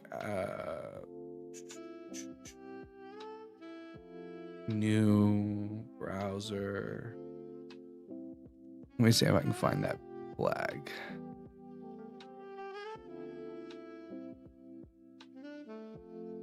Save pictures. I must be under Bible Guy folder. Yeah, the grumpy butterfly, the flag with the filter really triggers them. Oh. I mean, yeah, you could just do that. You would find Christians that way if it was just took out the whole background. Yeah, there we go. Boop. There we have go. a guest, by the way. Wow, that was fast. All right. Yeah. All right. We got here American Dream US. I'm going to ask you 3 preliminary questions and then we'll get to the conversation. Question number 1, are you at least 18 years old? Yeah, 18. Question number 2, what pronouns do you go by? He, him. And question number 3, are you a Christian? Yes. All right, I'm Dalton the Bible Guy. This is my friend Ashlyn, co-host. Why should I be a Christian? Well, I'll just say number 1, being LGBTQ is a sin. Second of all, It's not. Jesus. Romans chapter 1, verse 26 through 27. Well- 1 Corinthians chapter well, 6, just- verse 9 through 10. Wow, he knows the Leviticus gay. He knows the chapter gay. 8, He verse knows the 22. gay verses, y'all. That's crazy. I bet those are the Genesis only chapter 1, ones verse he knows at 27. that level. Yeah, he had those on lock. He's like, I know those fucking gay verses. Someone thinks about gay people way too much. But yeah, just because the Bible says something's a sin, I don't think it's a sin. I don't care what the Bible says. Why should I care what the Bible considers to be a sin? Why do you... Because the Bible is the objective truth. Prove it. Proof? Yeah. Do you need proof to believe it? Yeah, I need not proof. I need evidence. Evidence that the Bible is objectively true. The infallible... Okay, so, well... I feel like that would be... Hold on. So are you an atheist? Yeah. Okay, what do you think about the Elliot argument? I think it's Chad Elliott's a coward. He's yet to give it to me. Yet to give it to you. Why would he not give it to He you? refuses to come up on my live. Why would he want to come up on a dude? He's not a Christian. Why would he then join you? Then I don't give a shit about the Elliott argument. How about you just give an argument? Do you agree that It- triangles can never have 4 angles? Yeah, by virtue of like a By triangle. definition, if we don't 'cause change definitions, because triangle. it's a pointless question. means- It's not meant to means- like be a trick. Yeah, I get it. It's yeah, easy. I get triangle it. from the word tri meaning 3 and angle 3 angles. Yeah. So, do you agree that Elliot trichotomy is exhaustive? I don't know what that is. Elliot trichotomy is space-time eternal, something coming from pure nothingness. and Slow, a creator. whoa. Slow down. Space-time eternal, something coming from pure nothingness and a creator. I don't believe in something coming It's like from talking about the nothing. creation of space and time base or causation of space and time. I don't believe that something can come from nothing. Neither do I. Yeah. That's why I think the universe But- always existed. So you think it's eternal? So no, no. You're supposed to say is it exhaustive? By exhaustive, it means like, is there a 4th option out of the 3 I gave you? What were the 3 options? That something can come from nothing. Space, time, eternal. So the what you believe that it's eternal, and then creator, which is just like God. Yeah, if there's a 4th option, I'm not aware of it. If there, so yeah, you can't even think. So would you currently agree it's exhaustive? As far as I can tell. All right. So nothing. Do you believe something can come from pure nothingness? Like, No, I'm not a Christian. What Christian believes that? Creation. What's ex nihilo mean? I don't know. I don't speak Greek. It's Latin. It's My like bad. it's literally Latin. like it's one of the most fundamental beliefs within like classical Christianity is that God created ex nihilo from nothing. God is something. Yeah, but you don't The create personal being. Wait. Are you under the belief that God created the universe from himself? Like he took parts of himself and created the universe? Because that's not normative for Christianity. The fuck no. The standard Christian model is that God created the universe out of nothing. Well, yeah, but something created it. Yeah, but from nothing. He created it from nothing. Yeah, sure, but it's something. So Yeah, but from nothing. Yeah. So the idea of it being from nothing versus a creator is not like a mutually exclusive proposition. Christians believe that God, a creator, created the universe from nothing. But I don't have I any reason to mean, think it that's doesn't true. really matter how you word it. Yeah, sure. But But I don't have any reason to think that's true. all right, do you believe in infinite Regression? like I mean, no, I could disprove that for you. Real but I have to. as of real infinites can exist? Yeah, I have no reason to think otherwise. Well, no, do you think infinite number of material things can exist? Of infinite materials? I don't think that the universe is infinite in space, just in time. And it's not space, just in time. So space, time can exist without space? What? No, they exist at the same time. At the same time. They exist together, but It's space I thought time. you said space one is thing. space is finite. It's just always existed for an infinite amount of time. It doesn't exist for an okay, yeah. infinite amount of space. So so you don't wait. So you don't agree, like, or you agree that an infinite number of material things cannot exist? I don't know. You don't know. I don't. I think the universe is finite as far as I can tell. I don't know if it's possible or impossible for infinite things to exist, but I don't think that the universe is infinite in like space. But I mean, I got a friend here who might be able to better answer this. He's actually a physicist. Quantonaut. Hello. What do you think? Your about that? cosmology talk. Yeah. The current data actually seems to point to a universe that is actually infinitely large in volume. Really? Yeah. So we can tell this by looking at the distribution of matter in the cosmos, because this will tell us what's called the global curvature of the universe, which there are generally like three main options for that. Either it is open, closed, or flat. Closed refers to like a spherical type geometry, but for 4 dimensions instead of 3. Hold on, Quantonaut. Hey, American Dream. The thing is that on this channel, if we don't know something, we say we don't know, and we consult people who are better educated than us. This isn't phone a friend. You and your friend getting schmoozy in the comment section. We can all see you, and in the fact that you don't go to other people and ask questions and try to learn from people that know more than you is really concerning. What did I do wrong? Were you not listening? Oh no, I was talking to somebody. In the But, like, chat. she said- In the I'm chat. addressing the fucking chat that you currently just did. What did I say? Not for real? When they said phoning a friend.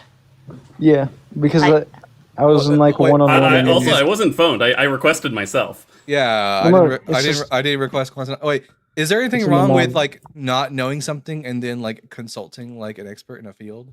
No, there's nothing wrong with that. Just like unfair to 1v2. Wait, it's not 1v2. Especially if there's someone that's a lot smarter than me. I'm a lot smarter than you probably.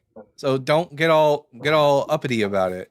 Now, apparently you can have an infinite number of things, which that's fine. I don't see any reason why not. Hey, did you And can't I'm or just can? up here, like, I'm not actually trying to argue anything specifically. I'm just describing what the current established view of cosmology is. Yeah. So why can't you have an infinite? Just treat me like a fact dispenser right now. Yeah. Why can't you have an infinite number of things? Wait. So why But can't look, you? I would like to finish my description. Oh yeah. briefly. So the way that we can infer the size of the universe is by looking at the distribution of matter in the cosmos, because that will be consistent with usually one of three options: closed, open, or flat. Closed is essentially the four-dimensional version of a sphere, meaning that if you were somehow able to keep traveling in one direction as long as you wanted to, eventually you would loop back around to where you started. Open is the four-dimensional version of a Pringles chip, just due to how triangles are defined in Herc space-time. That option would be infinite. Like, imagine like the Pringle chip just keeps going, doesn't have edges. And then the third option, which I said was flat, that's just regular Cartesian space. Think of it like a Minecraft world that just extends out in all directions. And currently, with the best data that we've taken so far, it is consistent with flat. All right. Well, in that case, it would look like there would be an infinite number of objects. So you believe the universe or space and time is like a true infinite? It would look like it would appear to be. It's plausible that it could be. Yeah. Plausible, that is what the data is consistent with. So, like, what do you think to be true quantum? Just call me Quanta. My bad, I couldn't read it. Quanta. So, what do you think it to be true? Like, do you think it's less likely or more likely that it's infinite or a true? I think it's very plausible that space is infinitely large. I would probably lean more towards that than the alternative. Well, is there any reason why we shouldn't think that? Well, I mean, I believe that I know that the universe is expanding, and if it's expanding, it can't be a true infinite. It must be a potential infinite. No, that's not true.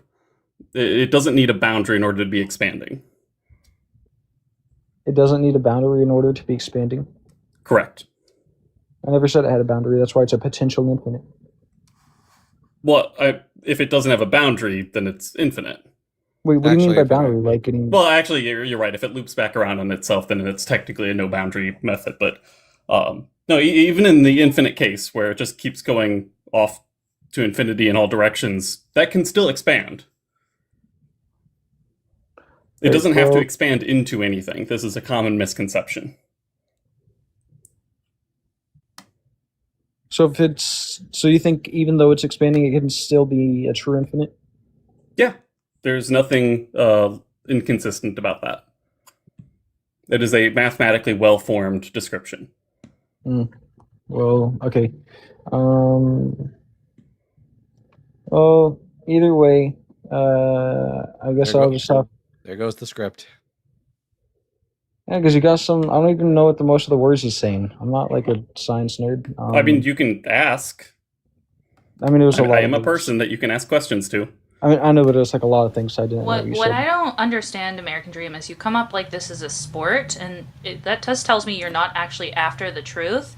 When you say that, like, oh, there's this talk piling, and then when we are actually giving you someone who knows what they're talking about on the subject, you're like, well, I guess that's it. Instead of inquiring with an individual. I came to debate the host. I don't know. I can't 2v1 people with.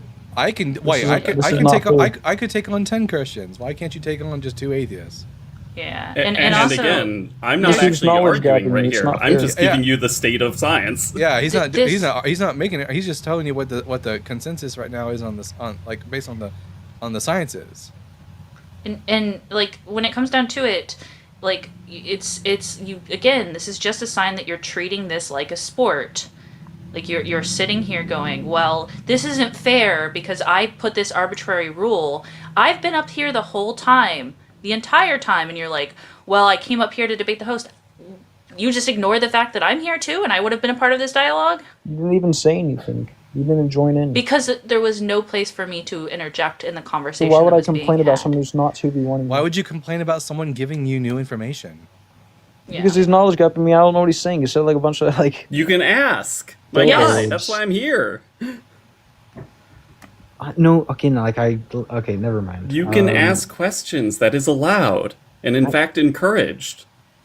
Well, like, yeah, I get that, but it was a lot of things. Like, I just don't want to. I don't know. I don't remember much. Well, if you need me to restate something, I can do that. I'll just tell you again why. Don't you just should- zone out and give up. Like, that's just lazy. Let me help Um, American here. American, you're at the part of Oh, the I don't want this guy. syllogism. No, get him out of here. What? Why? No, go ahead, Joe. Go ahead. I was just saying, American, you're at the syllogism part where God. you're trying to prove that you can't you can't have an actual infinite, right? So there can't be an what is the definition of an actual infinite that Elliot screams at people? This isn't fucking fair. Why is there three It people? actually like blocked me immediately for saying I'm an ally for like gay rights. Oh no, it's not fair Not even according to trans American rights, Dream. just gay people. I'm only here to like help you, American. I want to get us. I'm getting us back on track on the argument for you, for No, your I sake. don't like you, Jewel. You're all Why? atheists are What very have evil I people. ever done? Why am I a bad guy here? I'm here to help you. Man, talk about biting the hand that feeds you. Joel said So- he was here to help. Why don't you tell us all what an actual infinite is, and tell us why it can't be? It's not possible, and then Quanta can correct that.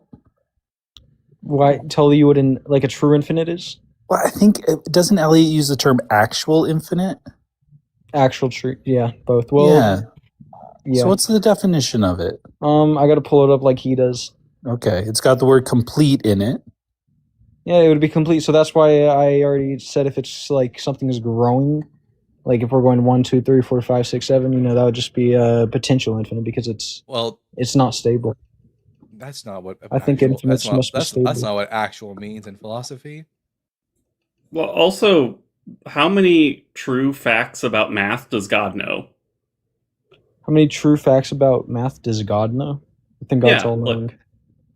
Okay, so like how many facts is that? An infinite number. Is his knowledge real?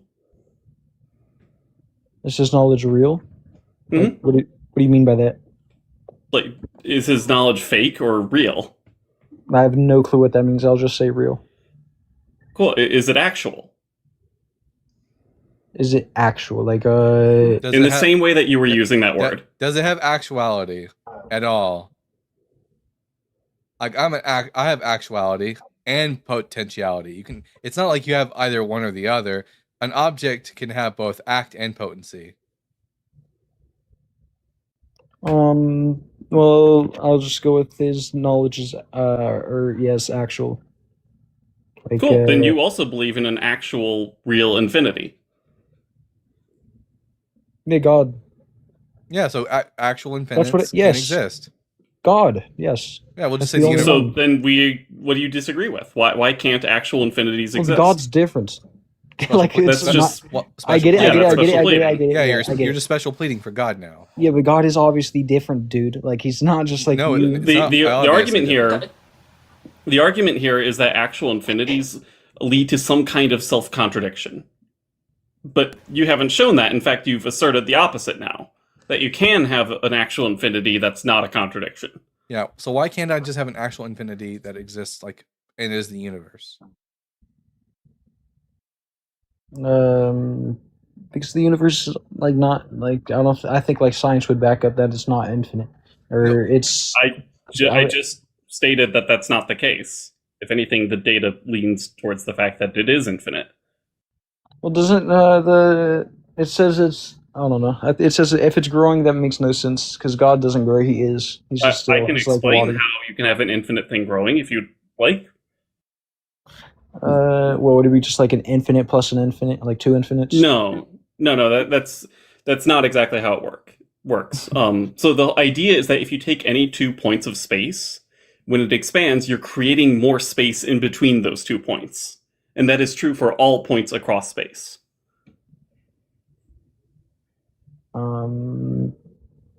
So okay, if you want to try to like imagine this in your head, you've played Minecraft before, right? Yeah. You know how like there's like a grid system, like a 3D grid that all the blocks can be placed on? Yeah. So first, imagine that world goes out forever in all directions, right? It basically does anyways, limited by the memory of your computer, sure, but assume it just goes out forever in all directions, right? Now imagine that simultaneously, every single block grows in size. Like you're just adjusting the slider of the scale of that grid such that they're all getting bigger. I honestly, I'd rather just like fucking concede this shit and just like, cause I Ken, you're doing a great job. I just wanted to just wanted to add that. oh, I don't have my what's it called notebook, so I forgot it all because I left it. So the LER. Look, you can ask questions. I'm not going to like berate you for not knowing this or like not understanding this, because I will totally admit that this is a counterintuitive thing that can happen. Yeah, so we have two options. No, I mean, So I think the only thing you that can either ask Quantonaut questions in order to get a better understanding, or we can just move past the Smilliot argument and come up Yeah. and give us a better reason why I should be a Christian. Okay, yeah, because I'd have to get a source on it, but I would say that atheists are more likely to be like do violent crimes, and I think they're just less happy. Wait, what is that going to tell me about whether or not Christianity is true, though? Even if that's true, I don't think that's true. I'll grant it to you, though. That wouldn't tell me whether or not that Jesus was the Messiah. That's a wild claim, though. Yeah, it's a wild claim. That's not what your prompt says. Your prompt says, "Why should I be a Christian?" You should be a Christian because being an atheist makes you miserable and makes you a violent criminal. I'm not miserable. I'm not miserable. More likely to be. Well, I'm not. I was actually more likely to be. Well, I'm happier as a Christian, so why should I be a Christian? I mean, sorry, I'm more happy as an atheist, so why should I be a Christian? So where do you think you're going to go when you die? Probably a plot. Nice. So, is that bad to you? No, I won't care. You won't care, but do you care now? Do I care right now about the idea of not existing? Yeah. Yeah, because I have existence right now. But like Exactly, but like I also like don't like the idea of being poor. But I'm not going to spend money. So go get your money up. I'm not going to spend money frivolously as if I have $1 billion coming my way. That's. Hold on. Say that again. Are you the kind of person who cares about what's true, or just like what makes you feel good? Well, I care what's true, but the prompt says, "Why should I be a Christian?" Well, here, let me help you out here. I can't just ask you just the eye here is the Bible guy. So let me help you out. When the Bible guy wants to be a Christian, the only reason the Bible guy wants to be a Christian is if Christianity is like true, like the statements of like Jesus is the Messiah, he resurrected from the dead, Yahweh exists, Jesus fulfilled. That's the only way. Yeah, Christianity is not true. What if you were? I'm not done. What if you're an atheist? I'm not done. I was about to prove you wrong. Yeah, I'm not interested in anything in Christianity if it's not true. I don't care if it makes me feel better. I don't care if you think it has better social outcomes. I do not care about that. I only care about what is true, and I cannot live a lie. So, do we have any reason to think Christianity is like true factually, like that the events of Christianity are true? There's no archaeological evidence to disprove the word of the Bible. That's not true. It is true. The Shroud of Turin. Wait, we'll just talk about the Shroud of Turin real quick. So the Shroud of Turin was dated to the 14th century CE. Do we have any 1413?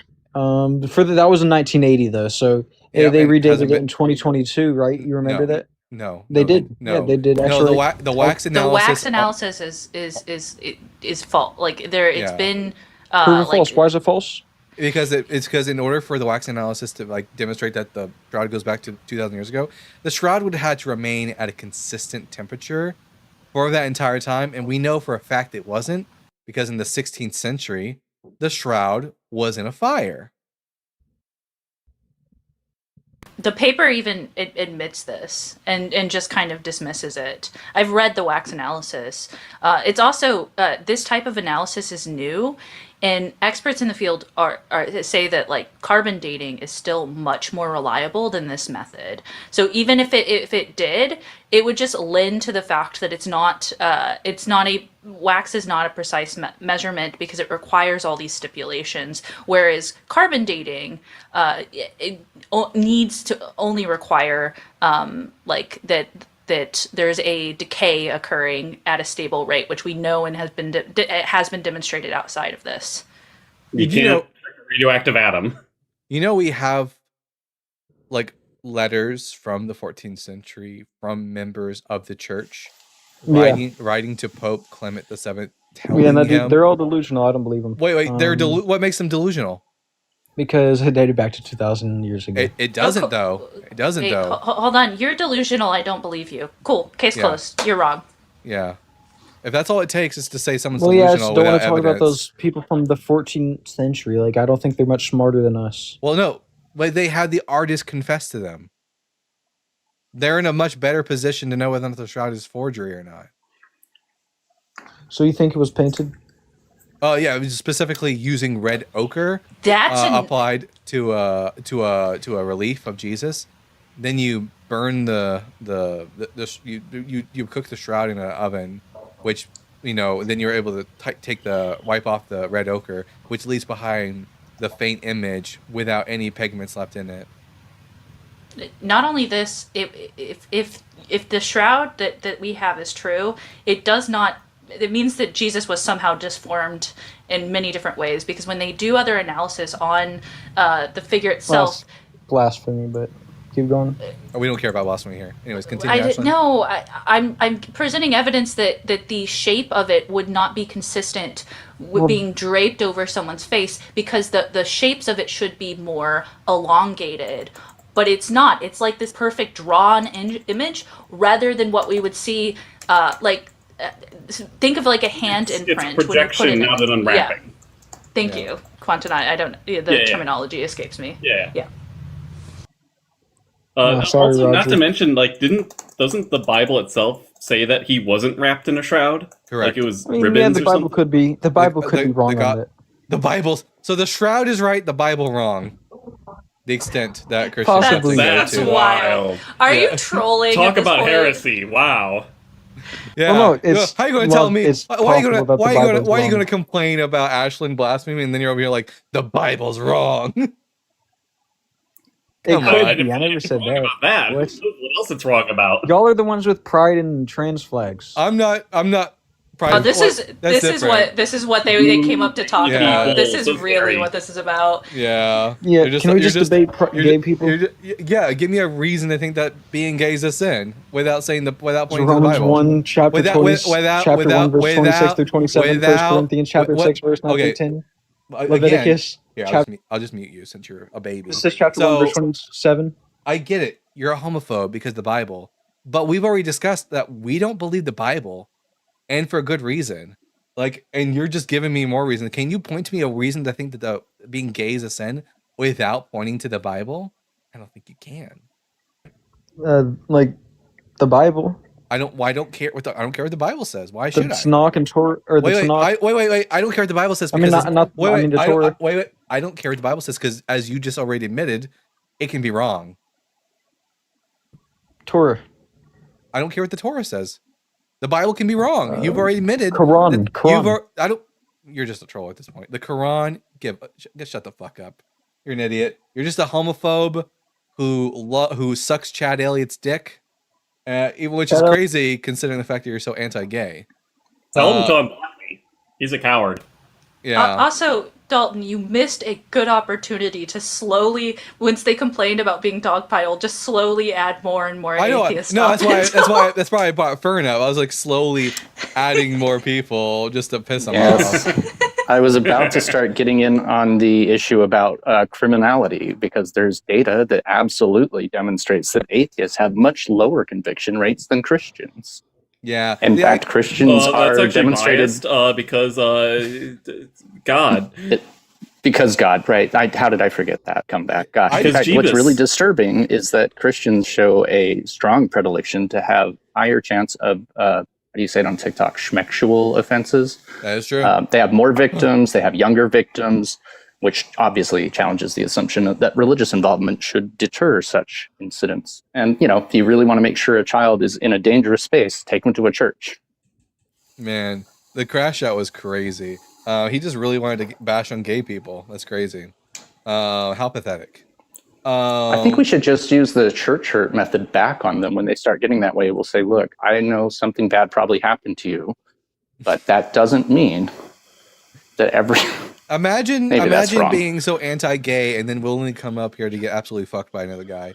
Now, at Jane Guy with the $5. You're not playing fair, Dolphin.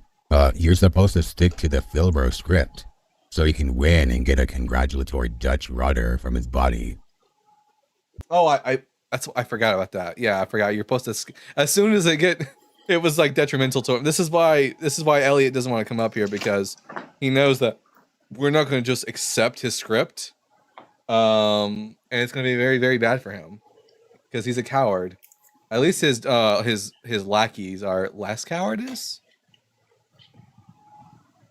I just want to say, yes, Knight, all the devils are here. Hell is empty. All right, everyone, make sure you tap that screen, share the live with those you love, with those you hate, with your friends, and with your enemies. Let's get the word out. Have interesting conversations. If you're a Christian, you'd like to come up here and give me a good reason why I should be a Christian. And by the way, a good reason would simply just be that it's true. That's the only reason that I will become a Christian, is if it's true. Then come on up here and give me a reason I think that Christianity is true. I need to tell you, I recorded me going up to Elliot's panel and having him block me. And again, I didn't even get to the substance. He asked me if I was like, I still can't entirely tell if he was asking if I was gay or was in support of that or whatever, because he kept using like really different versions of the word gay that I'm not even like, I haven't even heard of before. Like, okay, wait a minute. I just looked it up what a Dutch rudder is. All right. A Dutch rudder is a slang term for a sexual act where one person holds their own penis while a second person moves the first person's arm up and down to simulate masturbation. It is essentially the same exact like mindset as like what's it called in Mormonism? Soaking? Soaking. It's the same idea as soaking. Yeah. I soak every day. They're my dishes, though. I think knowing that terminology will serve our previous guests very well when they are finally convicted for the higher likelihood that I mentioned previously. I've never had to know what a Dutch rudder is because I just masturbate for myself. I think Fern is sick of my soaking jokes, honestly. I just find them slightly baffling because it was not a thing in my experience as a young Mormon person, which is disappointing, frankly. Be your own right-hand man is funny. At that point, if I'm getting another person involved, just do it for me. Craziness. All right. It's not as rewarding. You have to do some work. Like it's like when you do a lot of work for something and you finally experience the results. It's like it's that much better, right? No. Just no. Just no. Let's see. I have those young Mormon boys stop by once a week to chat with them to get them out. Hey, good. I love that. It truly is amazing how fast the pride flag brought in a Christian bigot. Yeah. Yeah, God, it was seconds. It really was. I called it too. I absolutely called it. Also, Dalton, did I ever tell you the story of the time I was visited by Mormons? No. Oh. That's a story, yeah. They came by and I just looked at them, and I was Buddhist at the time, and I was a stripper too. I made them very nervous because I was young and hot, and they just looked at me. They're like, they wanted to talk to me, and I was like, they were talking about essentially karma. And they were saying all these things. I was like, yeah, karma. Like, that's just like a principle. I don't think you need religion to understand that, because they're like, oh, do you think that you reap what you sow and all of this other stuff? And I was just like, all they were doing is just trying to essentially say that Buddhism was wrong and that Mormonism was the right way. And I was like, but we believe a lot of the same things. I just don't require a god to do it.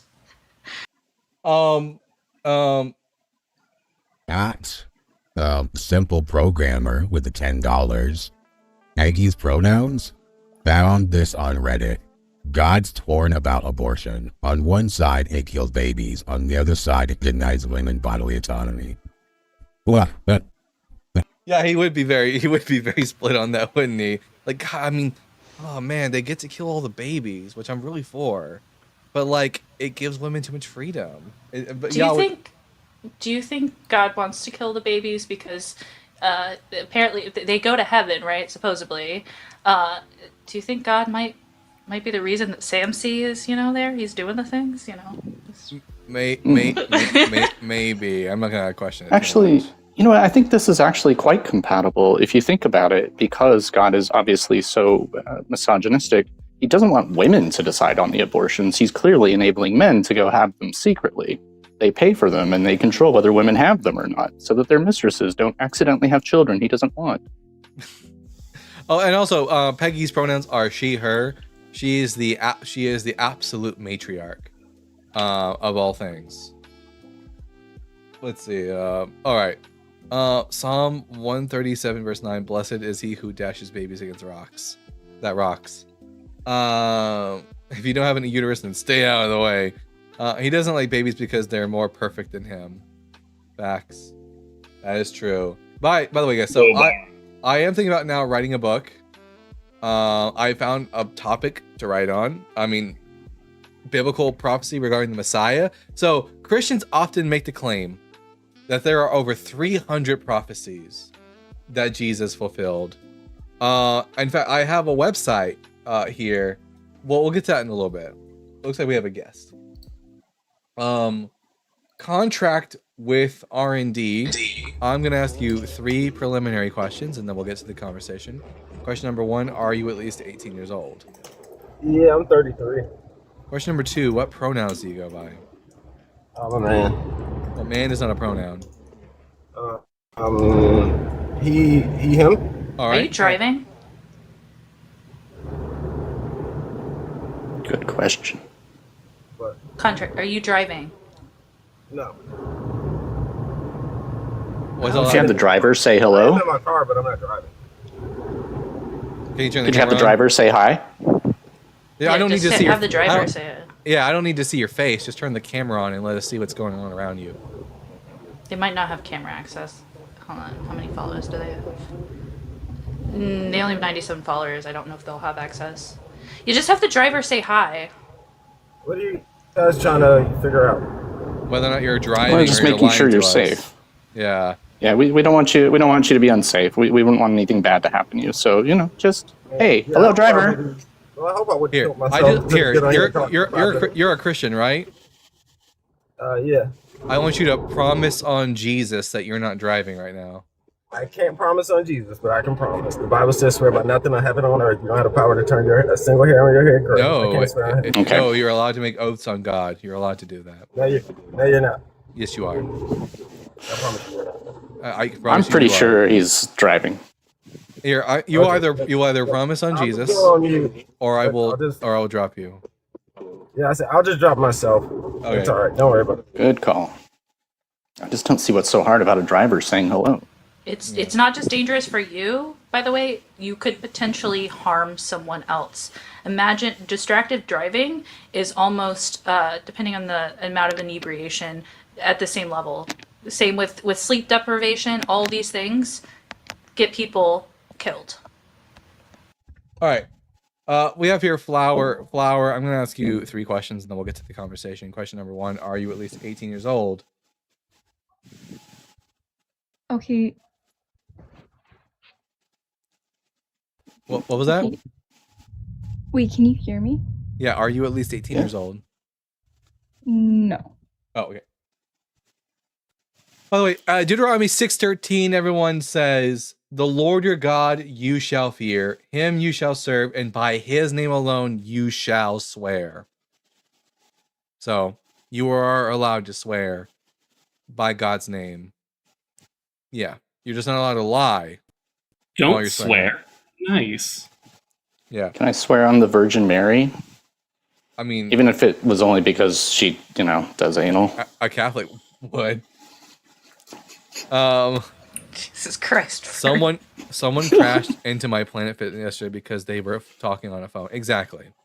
Yeah. Better to swear on God than to swerve into a building.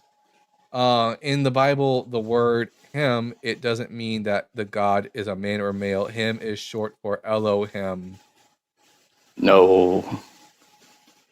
I really hope. I really hope. I really hope that was a. I really hope that was a joke. I both do and do not want to be in the mind of Christians who talk like that. I want to know how they're making these gigantic leaps. I would say logic, but that's not what that is. Jenny Lay, please tell me that was just a pun and a joke, and that you don't actually think that that's true. Justin had a guy run over a curb while he was on his live. Exactly. Yeah. Exactly. Christians, you've got to, when we ask you whether or not you're driving, you've got to stop lying to us. Fern doesn't have to be on the phone for that. Hey, all right, look, just that's not on topic. Can we just stay on topic? Okay. I think now, because Jenny Lee said because God is genderless, bro. I have a feeling that they were being serious. So I guess I'll just quickly. I don't think it's weird. I have to do a debunk on this, but okay. Is him just short for Elohim? And the Bible answers no, because the Bible wasn't written in English. In Hebrew, there is no HIM. There's just Aleph, Lamed, Hey, Yud, Mem. Elohim, not Elohim. Elohim, and the word for him in Hebrew is Hu. Aleph. A Hey, Vav Aleph. So not at all. Can I uprote? You absolutely can up. It's who? It's giving semblance of the Bible being an acronym for like basic instructions before leaving Earth type of vibe, which is it's so cringy that it's funny. All right, so long and thanks for all the fish. I'm gonna ask this guest 3 questions, and then we're gonna get right into this specific claim. Bro, good morning, bro. Are you at least 18 years old? I'm 30 years old, bro. All right, and what pronouns do you go by? I'm from Philippines, bro, but I'm not good in grammar in English. You're fine. But I understand. What pronouns do you go by? Do you go by he, she, or they? What, bro? Do you go by he, she, or they? Me? Yeah. What do you mean, bro? Do people refer to you as a he, or do people refer to you as a she, or do people refer to you as a they? Do they go he went to the store, she went to the store, or they went to the store when talking about you? Okay. He. All right, bro. He. And you're a Christian? Me, bro? No, I'm atheist, bro. I mean, I believe in God, but I mean, not God, not the word God. I mean, creator. You've made the claim. I'm just going to assume you're a Christian. So you've made the claim that the reason why God is called him is because it's short for Elohim. First and foremost, are you aware that this word is not pronounced Elohim? It's pronounced Elohim. No, yes, bro. In pronunciation, bro, it's different pronunciation, bro. But and spelling, bro. Are you also aware that the Bible was not written in English? Yes, bro. I know, bro. The Bible is the origin of Bible, bro. Wait, new rule. You can't say the word bro anymore. Say the word bro one more time, I drop you. So, he's going bye-bye. So, there is no word him in the Bible. No word him. You have the word, oh my, that's a horrible lamed. You have the word Elohim, which means God, and then you have the word, Hu, which means him. Those words aren't at all related to each other. The reason why God is called a him in the Old Testament is because God is presented as being masculine and as being, as far as his particular species, being gods are concerned, male. Okay. From my logic, if God is a male, where did he get where did he get the idea of a girl if he of Because if he is a male. there are girl gods and and man gods, girl and boy gods. In the ancient Near East, they believed that there were both. Like Yahweh, for example, was male. His consort Asherah was female. I do just want to say, there From the are word Yahweh. pictures of this god having a massive schlong. Yeah. No, for my understanding, for the word Yahweh, Yah means male, No. and Way means female. Incorrect. Incorrect. The Hebrew word for male is Zachar, not Yah. Yah is just the short of Yahweh. Yahweh means he who will be. It's the third person form of the word Ehyeh, which means I will be. And it's used in the book of Exodus when God says to Moses, I will be with you.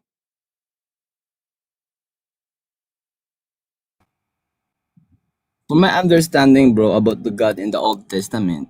Say Let- shenanigans let's- one more time. We'll just assume your understanding is wrong. Because everything's been wrong up until this point. The God in the Old Testament is literally genderless because Incorrect. Moses asked the burning bush. He said, what is your name that I can tell the starlight that who are you, that I can tell them who you are. So so the burning bush replied to Moses. The burning bush said, I am that I am. So that word, from my understanding, the burning bush said, I am that I am. So it's genderless, bro. So No, it's not. that I am that I am. So it's genderless, bro. You cannot define that he's a girl or a man. Ehyeh means I will be. Anyone can use it. I could use it. You could use it. It just means I will be. I will be who I will be. Okay, bro. I don't have argument for that. Wait, you've already said bro. You've said bro like Okay. 5 more times. I'm over it. Have you seen Super Troopers, Dalton? No. Oh, that's okay. So in Super Troopers, there's a scene. There's a restaurant called Shenanigans, and one of the troopers is saying it, and he's like, "Say shenanigans one more time," and you were that's like what you sounded like. Yeah. There's another scene from another show. Where someone says say blank one more time, and then they say it, and then they start fighting. I forgot what it was, but I'm thinking of another movie altogether. I'm so tired of the bro filler word. God damn. I think you're thinking of Elf when Buddy walks into the say board elf. meeting. Say elf one more time. Yeah, he's an angry elf. Angry elf. Must be one of those South Pole elves. Oh my god! Every time somebody brings up burning bush, I just keep thinking like, What, Vern? Raptured. Raptured. Well, they're not. I can hear them. I was almost raptured. Sorry, I stopped it. It's cool. Doxycycline, that's what it was. All right. Wait, the antibiotic? Yeah, for when you have a burning bush. Jesus. Oh. It's for Jesus. I'll tell you why here in a minute. Oh my god! Hi, Haiku. Look, you got to be a Christian because Jesus. Oh my god! That's very succinct. At first, I was like, what the fuck do I call this person? Rose Letter, and then I saw the picture. I was like, oh okay. Thank you for making that a little bit more easy for me. Haiku is a man of many identities. Yes, Jesus is the way, the truth, and the light. Not life, the light. That is. Wait, a what? So wait a minute. Someone in the comment section just said "bro way." That's who that last person actually worked with. Bro way. John chapter 14, chapter 1. By the way, that is a really good indicator that the person you're talking to doesn't know the Bible is when they quote John 14 verse 6, which says, "I am the way, the truth, and the life," and they say, "I am the way, the truth, and the light." That's what I said. The light. Yeah. He's the light and the word, which means he's the Bible. Because the Bible is the word. I thought the bird was the word. He's the fleshlight? Jesus is the fleshlight. That's right. He came in the flesh and he was the light, so he's the fleshlight. That is true. Makes total sense. Everything hangs. Holy shit. No, Rainbow Ghost is a friend of ours. Genevieve, I will bring you up one more time, but you cannot use the word bro anymore. It's annoying. It's just a filler word, and it's super repetitive. I will bring you up, but you gotta stop saying the word bro. It's annoying. Look, Jesus said all who come to the Lord will be his brethren, so we are his bros. Ra, I agree. The stream doesn't teach you anything, but not us. Plenty of people have learned multiple things from the stream. Put a 1 in the comment section if you learned something while watching the Bible Guy stream, both on YouTube and TikTok. Do I need a 1 for each thing I've learned? Because I'm not sure I can count all of them. Well, I learned the Bible Guy will not follow me as a friend. Am I not following you right now? Ouch. Wait a minute, that's not right. Basically, I knew nothing about the Bible 2 years ago. Everything that I know is almost all from Dalton. Now, it's not my fault. It's not my fault if the Christians, who come up here, barely want to learn anything, so I don't get to teach as much. Rabbi Dalton, let's not do that. Can I up again? Yes, you can up again. You can not say the word bro. That is my hard and fast rule. You cannot say the word bro. Well, yeah, dude. Where we learn, where did you learn English that bro is used this much? What source? Because and I'm kind of joking, but I'm not, because Pauly Shore movies. Yeah, right. I'm a lot of people learn English by watching American television and stuff. This is a lot of bros, though. It's so hard. Send me a friend request. Or are you? Oh wait, message me, Haiku. That way, I can for some reason I can't friend you up while on the PC app. So you're gonna have to message me. That way I can find you on my TikTok on here. If we're not, I'll send it, but you got to be a Christian. I'll think about it for you. All right, thank you. Okay, Jenna Lave. Okay, no more bros. I understand. No more bros. Now. Okay, I try. Okay, now Yahweh simply means I will be. It doesn't. The word for he in Hebrew is who. Pronounced who, like the English word who. Who's on first? Yeah, who's on first? He's on first. What's on second? Who? I don't know. And the word for ironically enough, the word for she in Hebrew is pronounced he. Who, he, who, ha, ha, bing, bang, walla, walla, bing, bang. Who this? See, the Bible is pro-trans individuals. Isha. New phone. Male and female ish in Isha, I think. Ish means man. Isha means woman. Male and female would be Zechar and Nakeva.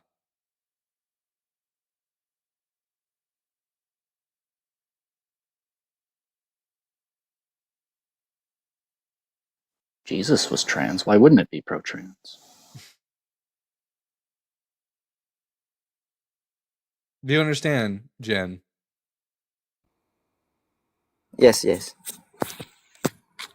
Yeah, so the God in the Bible is presented as being masculine and not ever once being presented as being genderless.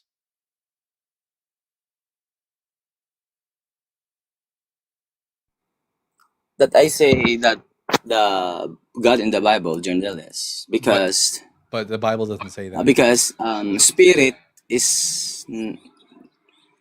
Do you think spirit have a gender? Well, the ancients thought spirits had gender. Yes.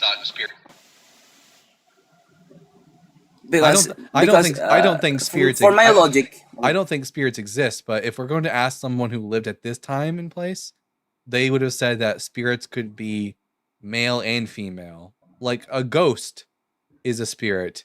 The ghost of Samuel is a spirit, but Samuel is a he and a him. So the spirit is have a gender. So the spirit is commit some like playing in the fire like that. So do you think that spirit do that? Jin, did you hear what he said? I mean, you said the spirit is have a gender. So like also the spirit. Wait a minute. Does the prophet Samuel have a gender?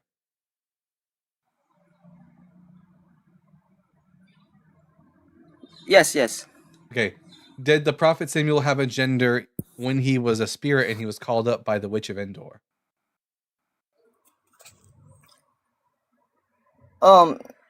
Spirit. I believe the spirit is there, no gender, but the word Samuel or the name Samuel, there's no meaning, bro. No. If I that go literally Samuel. Don't say bro.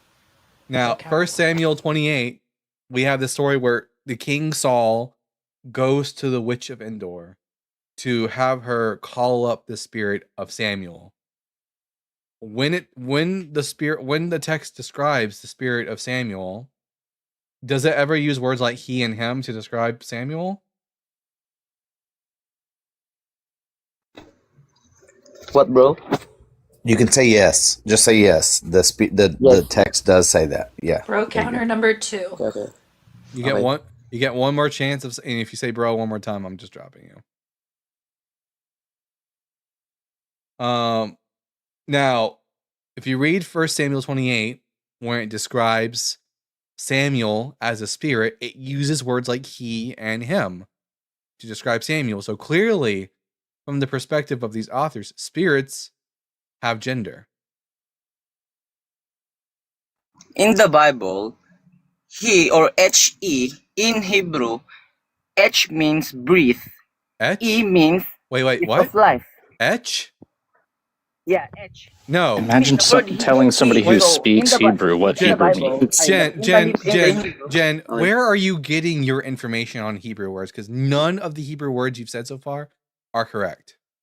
If he means what would that be? No, I mean brother. In Hebrew, letter H. Ruach means breath or spirit. Letter E in Hebrew means breath of life. So there's no letter E. There's no letter E. There's no letter E in Hebrew.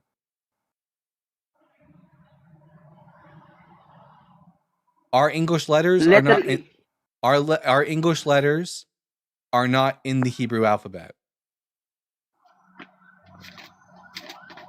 There is, bro. All right. He means the 3 dots in a triangle. They didn't have the boots for this hike. The same place they learned their English is where they got their Bible knowledge from. Filipino Hebrew. In the Hebrew, bro, it means man. Man. The Hebrew, in Hebrew it means man. It says Hebrews, not Shebrews. Come on now. Someone say, how do you say bro in Hebrew? Ach. It's actually ach. It's the Hebrew word ach. I love you, man. Achi. I have ahuvi achi. Love you too, bro. Abba Baba Yit, and I know I'm saying that wrong. Abba Yit. I think, Dalton, you have to kick yourself now. Daddy in the house, man. Daddy in the house. Is binary a universal language? I don't even know what that means. Like zeros and ones? But binary, I wouldn't say as a language. I don't even think in programming they call it a language. Oh, it's a language. It's base, like base kind of. 1 + 1 is 2 is a language. 2 + 4. Holy shit! Someone just said that last guess the only language they knew was Hebrew. I said Hebrew. Oh, you did? I missed it. Damn. It's Brover. Sexist hearing. Red flag. Yeah. misogynist, not listening to the woman. Only letter J and W not exist in Hebrew alphabet. No, Jen. Every English letter does not exist in the Hebrew alphabet. There's no letter B. There is a letter Beit. There's no letter B. There's no G. There is a Gimel. There's no D. There's a Dalet, etc., etc. I want to hear Hebrew in a Southern American accent now. I'm sorry, I don't. Alf, Aleph. Here, how do I? Bayit, Gimel, Daled. Bereshit bara Elohim et hashemayim ve'et haaretz. That's if Sheldon's mom could speak Hebrew. I could go see if the janitor's available. Baba, yeah, Daddy in the house. The janitor might be around. He could probably do it. Apostate 8 does it all the time. Well, listen, when I learned Hebrew, I learned by listening to, like, I watched a lot of videos online of, like, Israelis on the streets talking. So where I learned my Hebrew, my accent was from Israelis. So there you go. With only 2,000 or more years of accent. Yeah, with only 2,000 years. All right, it's been over an hour. We're gonna do a quick restart, and hopefully we'll get some serious Christians in here and not some bro. In that case, I think I'll hop down. But thanks for having me up. Hey, thanks for coming up, Aquantanite. All right, let's see. It's my favorite physicist. My favorite physicist too. I mean, it's hard. I don't want to say my favorite physicist because I know multiple physicists. I hate saying you're my favorite X, Y, and Z because I hate having to like choose between. I don't want to make anyone feel left out, so I don't like picking favorites. All the physicists I know are my favorite physicists.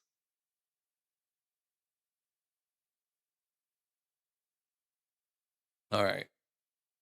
Oh, man. Ooh, ee, ooh, ah, ah, bing, bing, wallow, ah, bing, bing. Ooh, ee. Sorry, I lost you there. I don't know what happened. I did a restart. Oh, no shit. I was like, he's gone. All right. Let's see. How you been, man? You good? Nice. I have been kind of slacking, and I need to get to being busier again, doing more work. I've been slacking. I've been. Can I help you? Say what? Can I help you, man? How can I help you? Text me. How can I help you?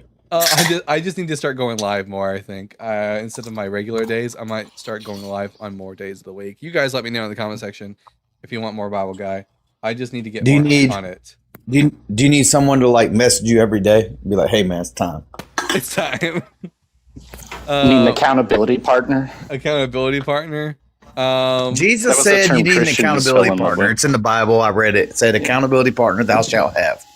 When I was incarcerated, they used to use that term constantly. I was in the faith and character based quad, and boy, howdy, they constantly talk about accountability partners. So I'll be there for you, bro. I'm surprised you didn't say battle buddy.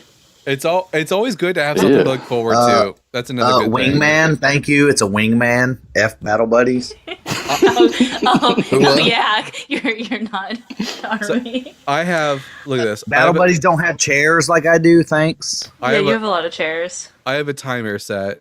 That there's a game coming out in 25 days. I've been waiting for a couple of years for this game to come out, and it's called The Blood of Dawnwalker. And that's what I've got to look forward to right now. That's the thing that I'm most excited about. And anyone who doesn't know Blood of Dawnwalker, you play as a guy named Cohen, and your family gets like kidnapped by some vampires, and you get turned into a half vampire. So during the daytime, you're human. At night, you're a vampire.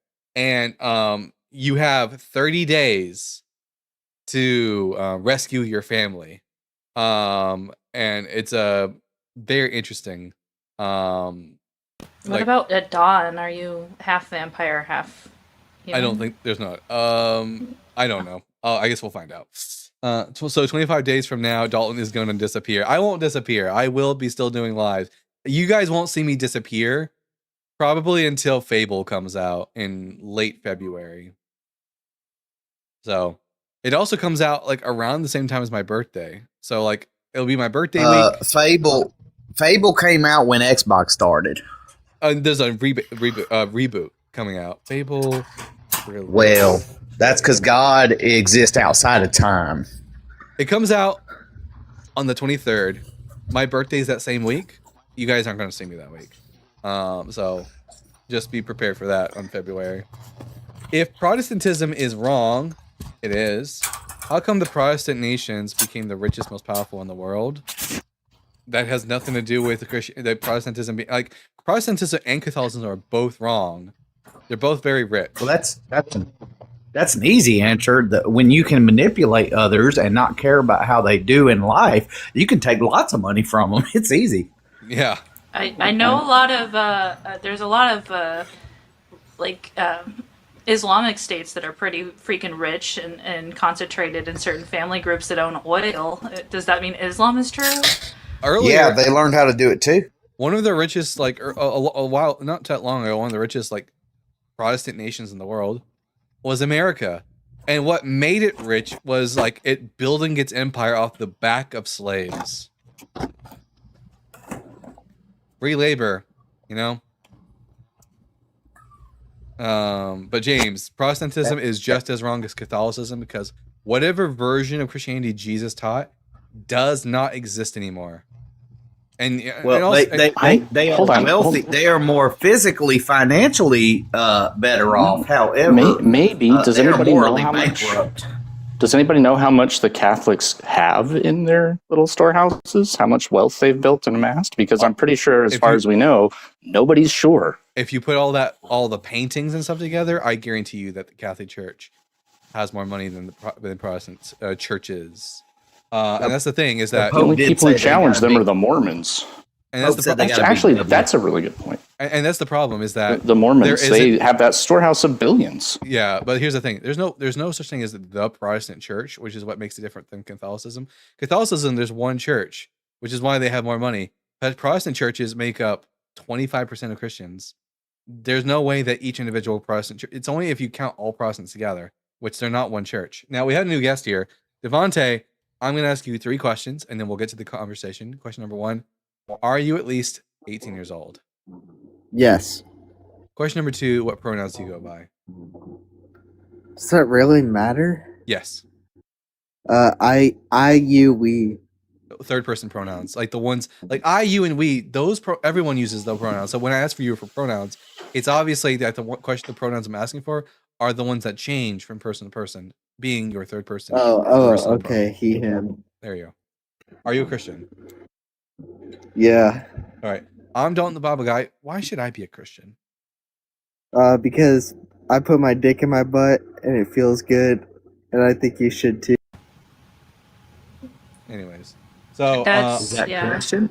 I knew they were going to be a troll. By the way, their name was Pusk Farts. Yeah, let's just ignore them. Anyways, everyone, make sure you tap that screen. Share the live with those you love, with those you hate, with your friends, and with your enemies.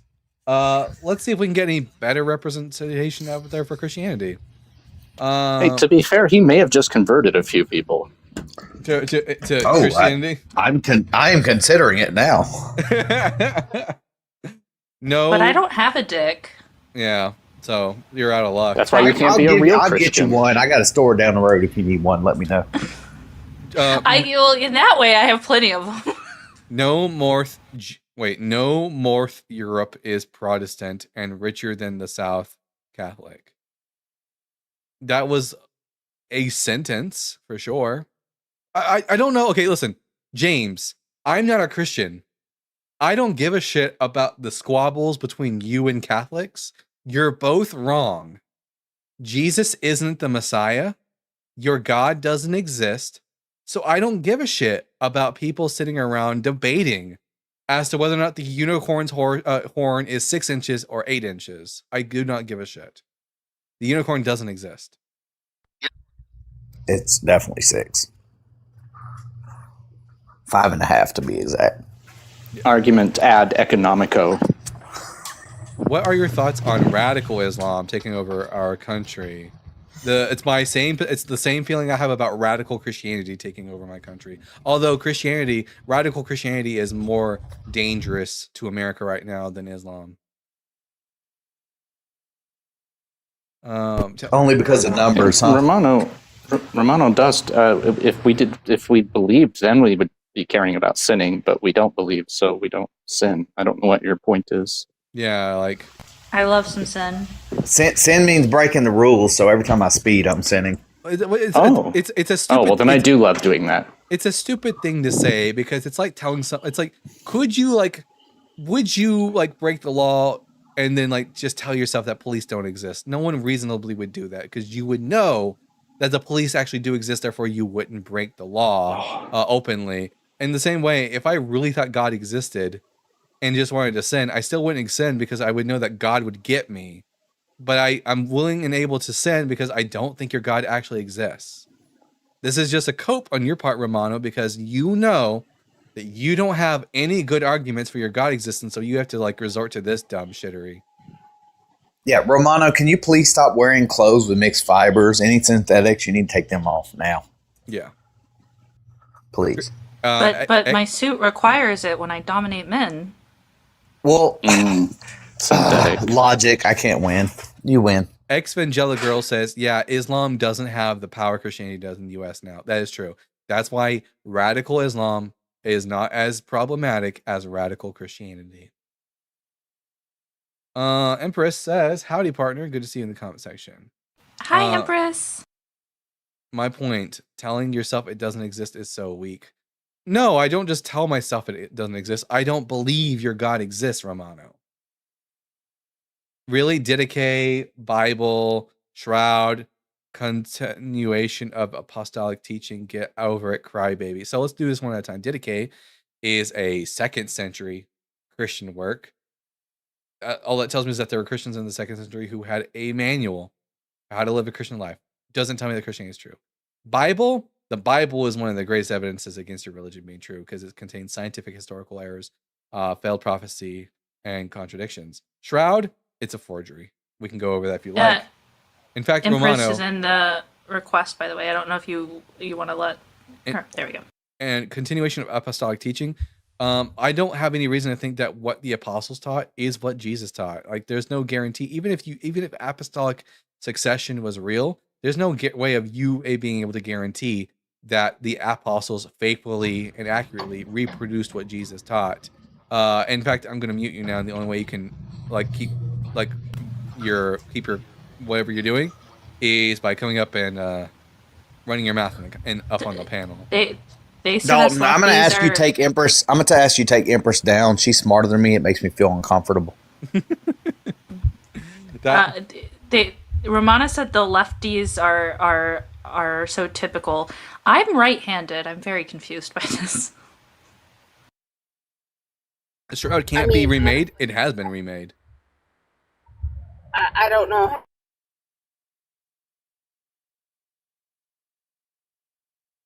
Right. What's that, Empress? It was cutting out for me. Yeah, you're cutting out, Empress.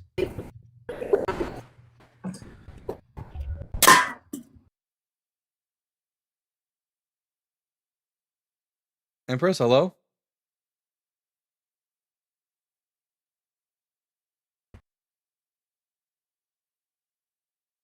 I can hear you, but it's cutting in and out still. It's weird because I don't see the little bar thing. Like, it's not showing low bars. I can't hear her at all. Someone said, where was it remade? Yeah, Luigi Garglashelli, experimental archaeologist, managed to recreate the Shroud Turin using only medieval methods. Let me see. Let me see if I can find the name of his paper. Yeah, check out. Let me go to my files. Documents, research papers. Here it is. Okay, can you hear me now? Yes, I can hear you now. Okay. So I can drop down anyway. It was an accidental request. I was really trying to tell Ashlyn that I find that all cotton works best for when I am dominating men. That is true. See, yeah, Haiku is right. You just, it's hard to be on a panel with you because you're just superior to everyone. Clearly, like y'all see, she's gonna come up here, be smarter than all of us. I'm gonna feel bad, and then I'm gonna go cry. So No crying. If you're going to cry, wait till I am near. I like to save men's tears for a special salt scrub that I make for my feet. I'll send you a jar. I'll send you a jar. It's also good for facials. Yeah, it's very, very useful. So we have here life-size reproduction of the Shroud of Turin by Luigi Garlascelli. From the Dipartimento di Chimica Organica from the Università di Pavia, from Pavia, Italy. And in which case, he is able to reproduce the Shroud of Turin using only methods that would have been available to people in the medieval period. This is a very fascinating paper. Everyone should definitely take a look at it. He goes into a lot of the details about, goes into very good detail about how he was able to recreate the Shroud of Turin. It's not divine in any way. That's why we call it the Shroud of Tourism, because it's only was created for tourism purposes, not because it's real. Man, where are the Christians at? Christians are just cowardly today, not coming out to actually. They just want to sit in the comment section and be keyboard warriors.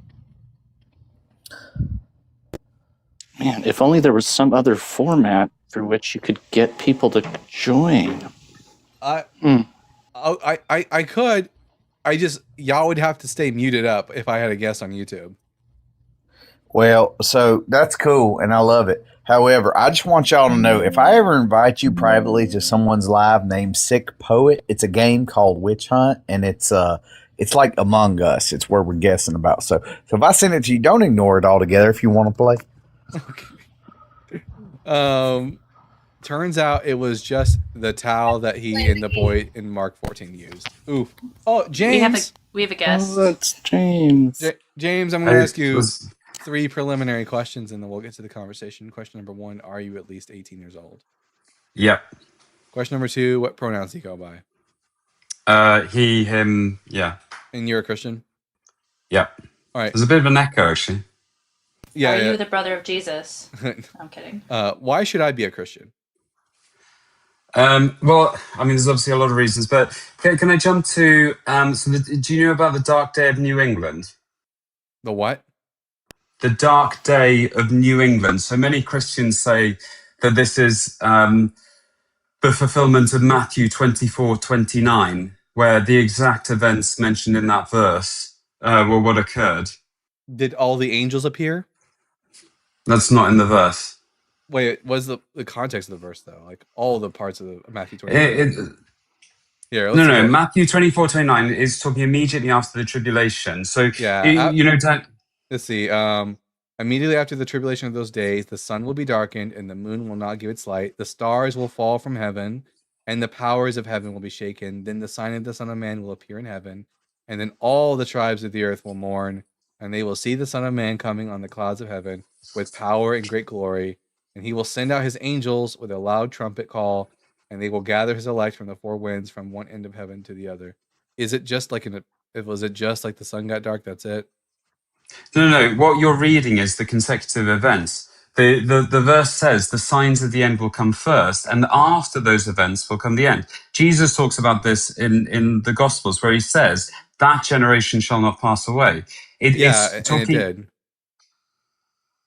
I understand. Not that generation. This generation, the generation of it's talking about the destruction of the second temple. It's both. It's a dual prophecy. No, but I don't. It's not. Wait.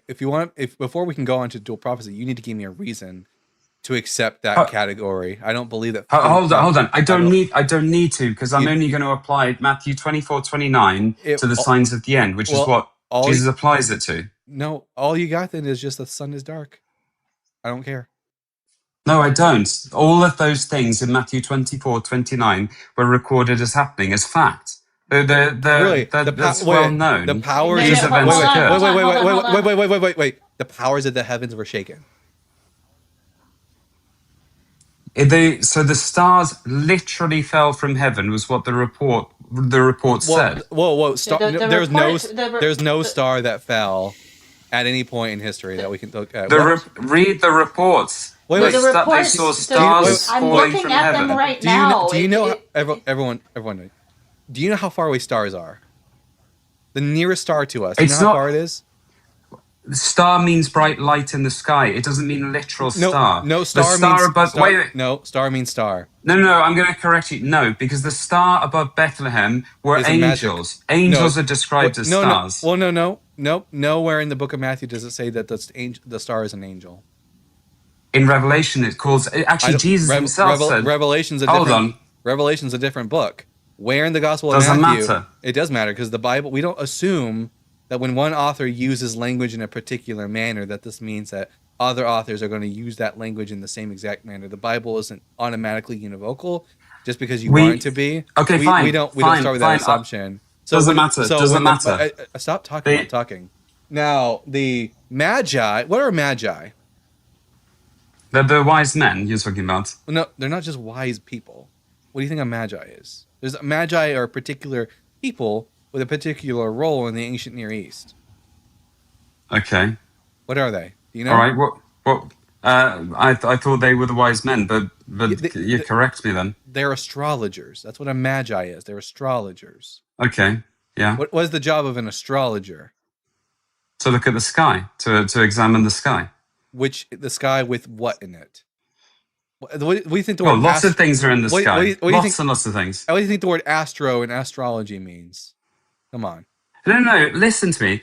They throughout the Bible, including the Gospels, when you're talking about the star above the Bethlehem, that cannot be a literal star. A star cannot appear above a little village. It's because it's magic. It's angels. It's because it's talking about angels. James, I'm not going to assume that it means angel because the author of Revelation used stars as How symbolic for can a angel. star appear over a village? Magic. Magic. That's how. Magic. It would consume the whole earth if it was above that. James, you do realize that people in the 1st century CE didn't know what the fuck stars were. They didn't know that stars were billions of miles away and that they that they were suns. Basically, they had no idea. I don't even think that the Magi story from Matthew is a true story. It's a magical star from a story. I don't have any reason to think it's true. It's pure fiction. It meant to them any bright light was described as a star. He's leaving out the other atmospheric phenomena that was reported prior to this, which will make sense if you've ever lived anywhere that experienced massive fires near you. For several So how days does that make before, stars fall from heaven? Stop, give me a second. For several days, and the sun was views from New England appeared to be red, and the sky appeared yellow. While the darkness was present, soot was observed to have been collected in rivers and rainwater, suggesting the presence of smoke. And when the night really came, the observers saw the moon colored red. For portions of New England, in the morning of May 19, 1780, was characterized by rain, indicating that cloud coverage was present. They have done tests on this, and they saw that the rings on the trees indicated that there was a massive fire in this area during this time period, and that there was things that were clearly exaggerated from this massive fire that they probably hadn't experienced to this degree for at least in their generation. So there are very plausible explanations of what this occurrence was, besides magic. Yeah, only if you assume the reports are wrong. So I was about to say something now. Now, also, hold on, but you're changing the reports. Also, I don't give a shit if there's like the sun gets dark for a little.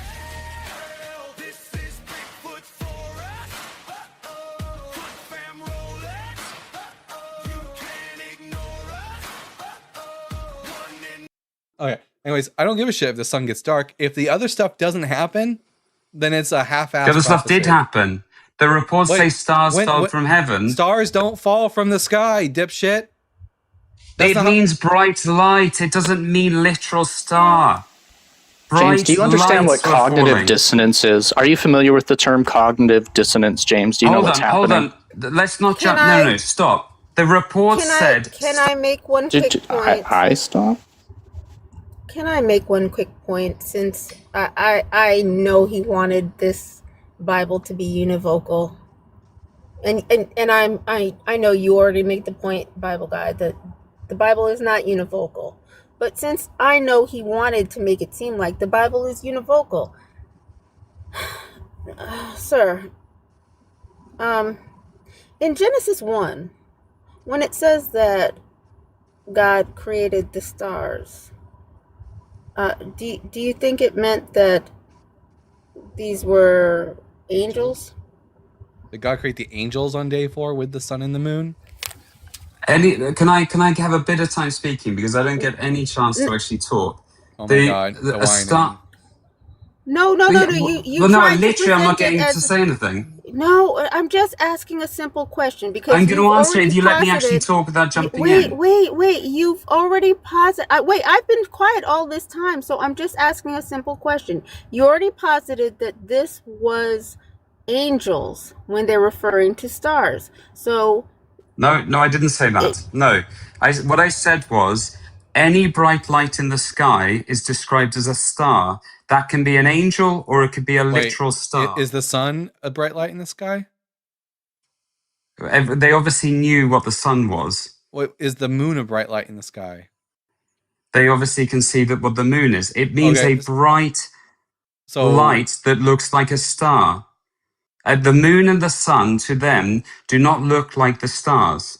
So it means any bright light that looks like a star. You need to give me a reason from Matthew to think that star means angel.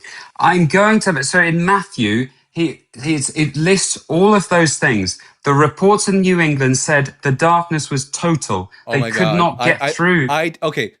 I don't give a shit what happened in New England. If the other stuff didn't happen, I don't give a shit. The other stuff did happen. All of those things occurred. Really? When did the Son of Man appear in the heaven and all the tribes of the earth mourn?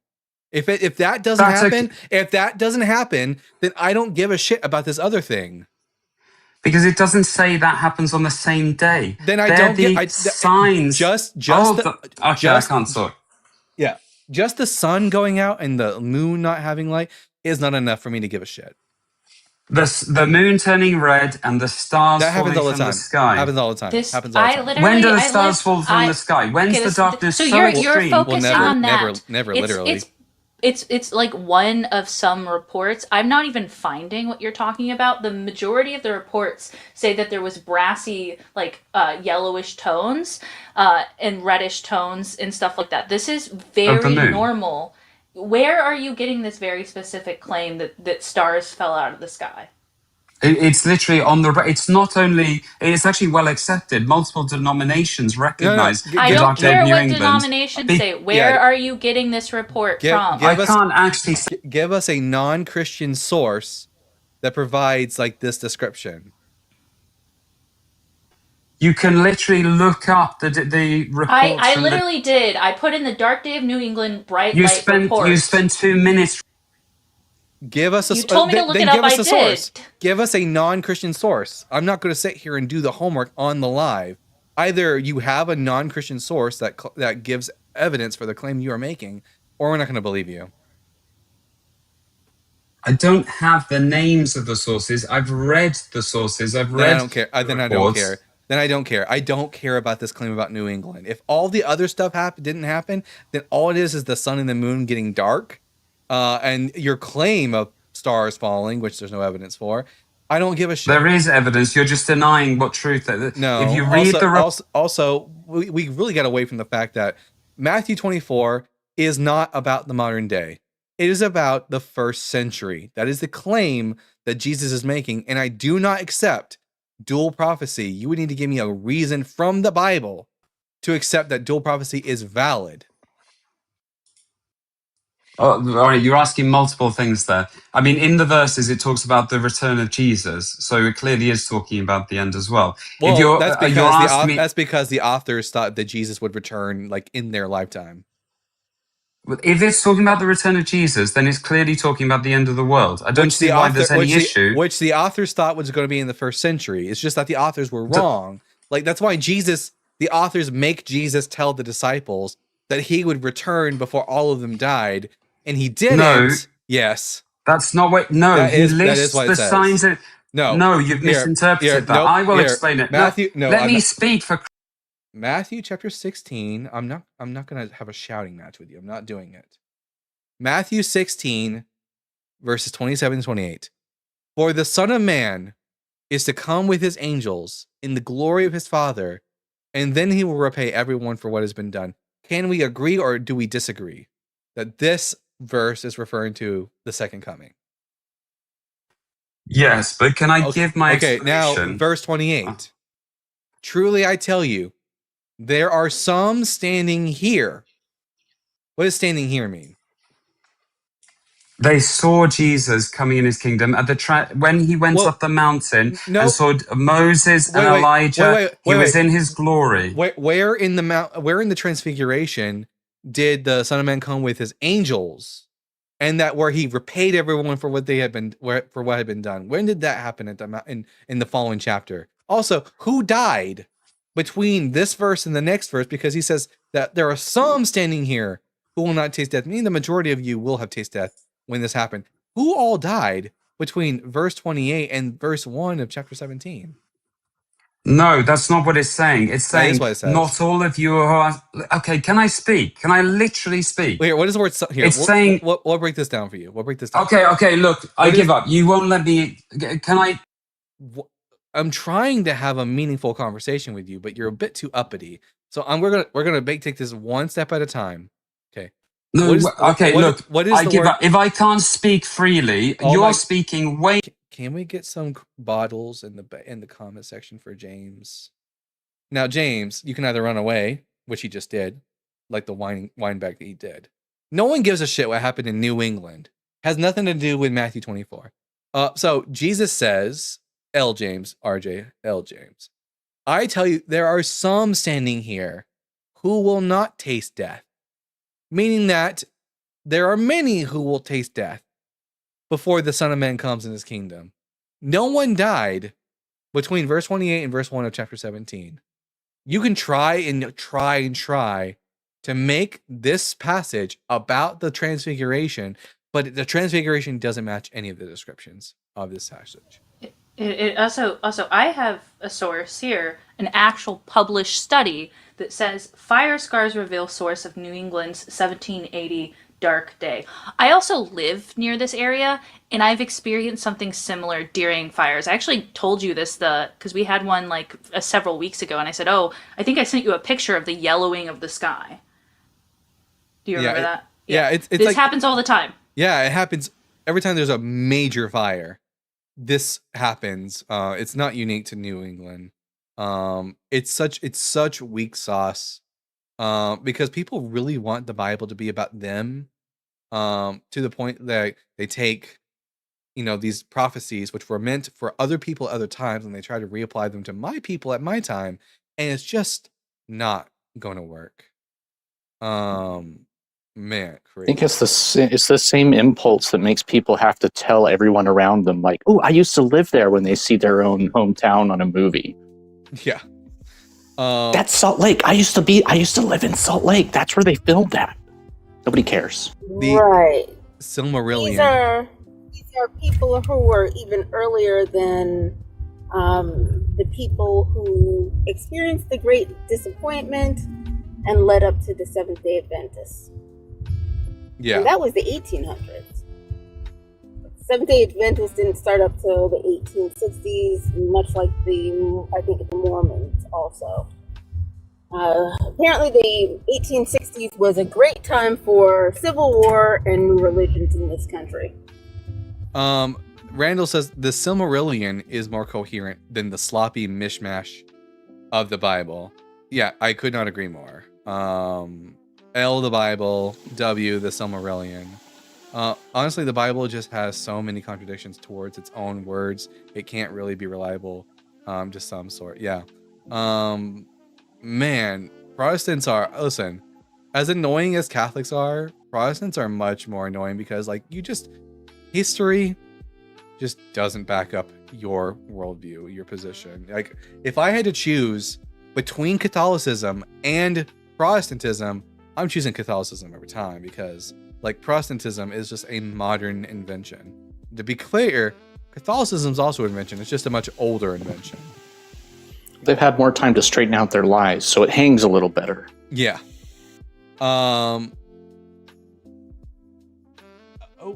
That's game guy with the $5.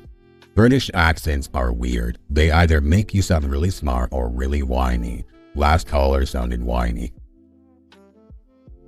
That's true. It's kind of like the German accent. With the German accent, you either sound really angry or really sassy. I love that. It's good stuff. All right, we're at the end of the show now, so now we're gonna be opening up the line to friendlies to come up and ask your questions. We're doing office hours now for like the next 30 minutes. So if you're a friendly and you'd like to come up and ask your questions, now is the time to do so.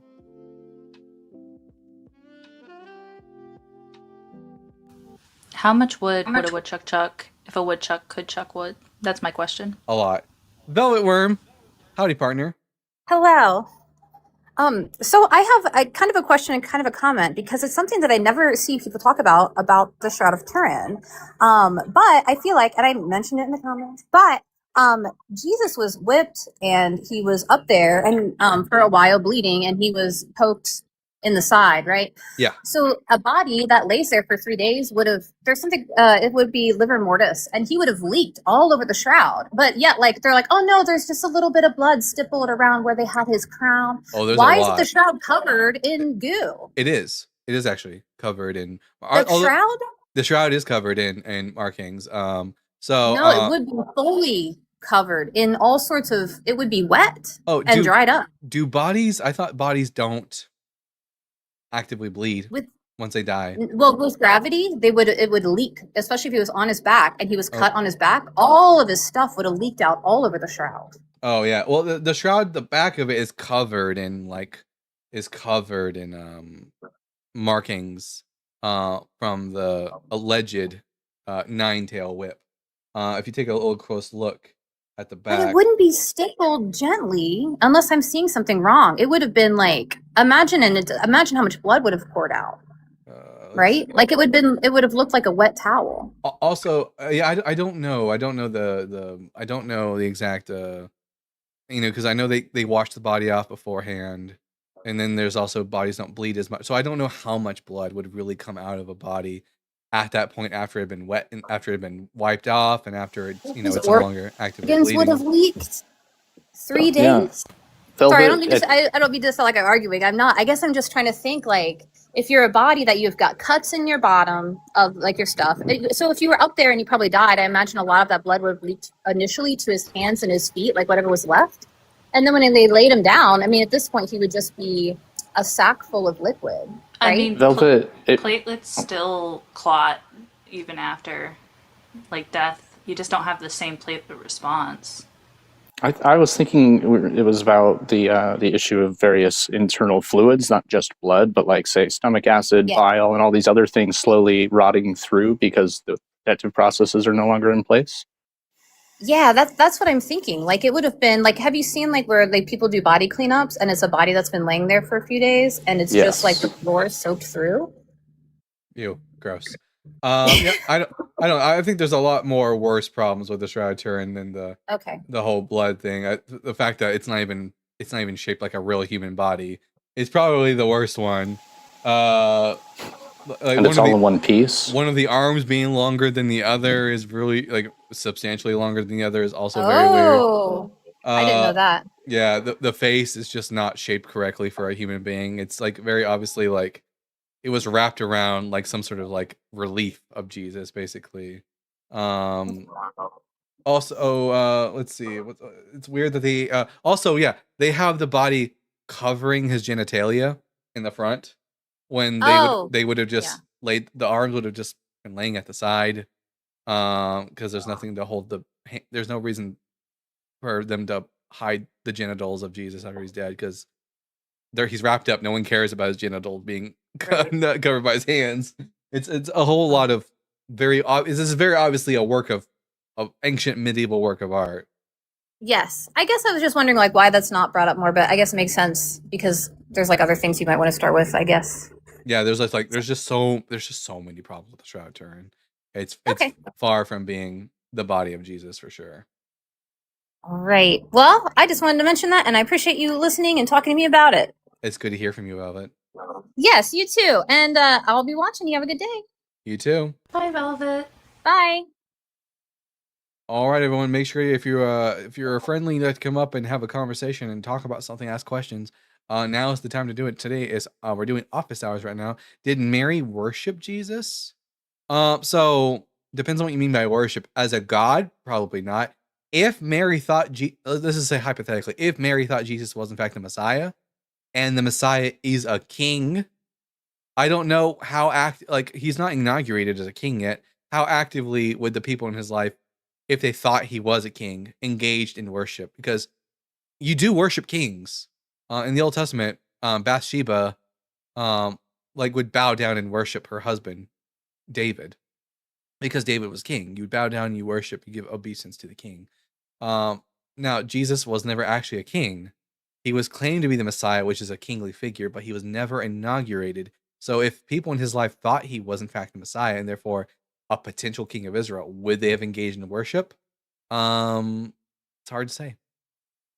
But Jesus, humans can be worshipped according to the Bible.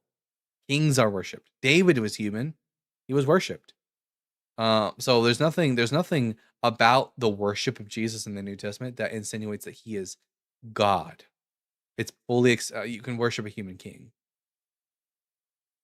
The church claims he was a king. They claim he was a king, yeah. Although, I mean, he was never inaugurated. He never actually functioned as a king. The Holy Quran says that Jesus told Israel, worship my God, my Lord, and your Lord. I mean, as a Jewish man, Jesus probably would have said that. But the Quran also says shit that's not real and not true. So, L the Quran. L anyone who defends the Quran, and L anyone who defends pedophilia. Why isn't it real? The Quran, like score, the Quran can't even get right the difference between Mary, the mother of Jesus, and Mary, the sister of Aaron. It gets them too mixed up. Also, the Quran denies that Jesus was crucified. All of the historical evidence points to Jesus was crucified. I thought the Sanhedrin recorded him as having been stoned, but not crucified. They say that it's actually a little bit of both. He was in the Talmud. There's a legend that says that Jesus was stoned to death and then hung on a tree on Passover. Oh, that's very similar. Close enough, right? Yeah. Chunk of wood, good enough. Like Odin. Yeah. Spore says the Quran did not deny Jesus. It denies the historical fact about Jesus being crucified. Leonardo 19 Delta, are you at least 18? Yeah, bro. What's up, Harry Potter? How you doing, man? And what pronouns do you go by? Harry Potter. Nope, that's not a pronoun. He. All right, and are you a Christian or a non-believer? Yeah, Christian. All right, what brings you up to the Bible Guy show? Well, are you gonna audition for the new Harry Potter movie? Just asking for a friend. Isn't Harry Potter 12? No, they're doing a reboot. Did you hear about the reboot they're doing? The reboot has him being 12. So he's already no, they're not. No, they're not, bud. And literally the only way in which I look like Harry Potter is I have glasses that are somewhat round. Is this really the best? No, you're gonna be an extra, bro. You're gonna be a backdrop. Is this what is this? Are you lonely? God has blessed you with a movie career now. Leonardo, are you lonely? Is that what's happening? No, they're definitely lonely. I think he's flirting. God has blessed you with a movie career, bro. You're gonna take off. I don't think Christian. He's flirting. I don't think Christian. You're the next Jonah Hill. I don't think Christian men are lonely enough. Where's McLovin at? Anyways. Are you drunk, Leonard? How would I be drunk referring to these amazing movies? By the way, you're acting. This is you're not quite all there. This is your brain on Christianity, everyone. So, Leonardo, thank you for giving everyone another reason to not be Christian.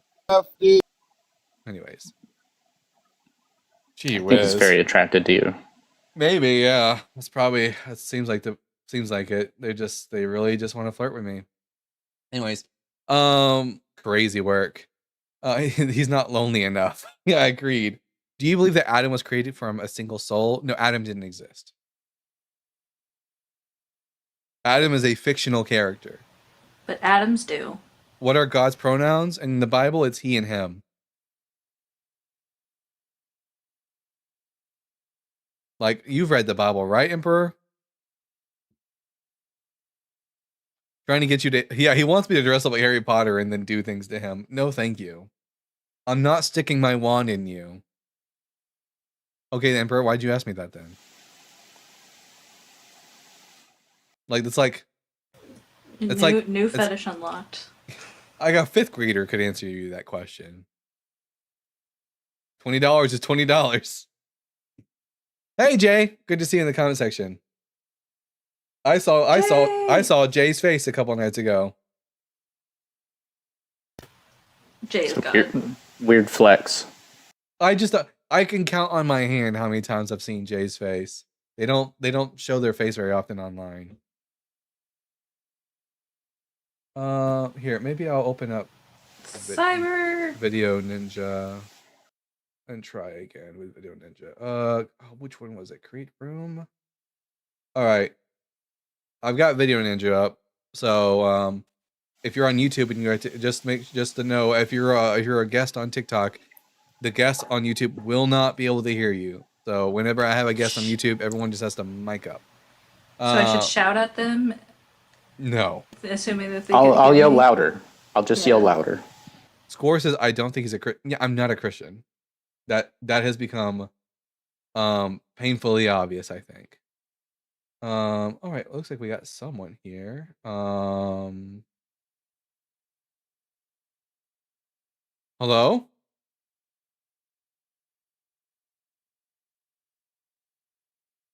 Hello, can you hear me?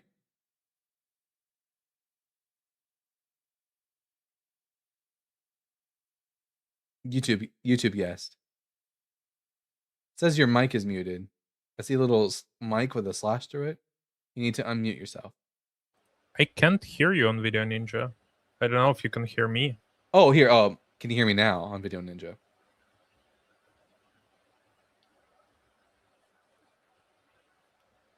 Yeah, I can. Okay, fantastic. But I'm gonna ask you. Not. Wait, what? Can you hear me? No, I hear you on YouTube, not on Video Ninja. Let me see what's going on here. Sources. How about now? Now I can hear you. Nice. All right, fantastic. All right, Hi. I'm gonna ask you 3 questions, and then we'll get to the conversation. Question number 1: Are you at least 18? Yes. And what pronouns? Him. He, him. Not a believer. I'm All right. friendly. But I All want right. to ask you, what do you think about Jesus actually being gay in the Bible? I've heard some arguments for it. It's not really top priority for me. I mean, and I'm not really quite convinced yet by the arguments. It seems like all of our What arguments have you heard? I've heard some arguments from another text called the Secret Gospel of Mark, but I'm not quite sure about the validity of this text, whether or not it actually does go back to the time of the 1st century, unlike our Gospel of Mark we have right now. I need to do more research into it, see what the evidence for it is, what scholars have to say on it. But right now, I remain agnostic on the position of Jesus' sexuality. Okay. What about some like biblical verses that kind of point towards it? Like what?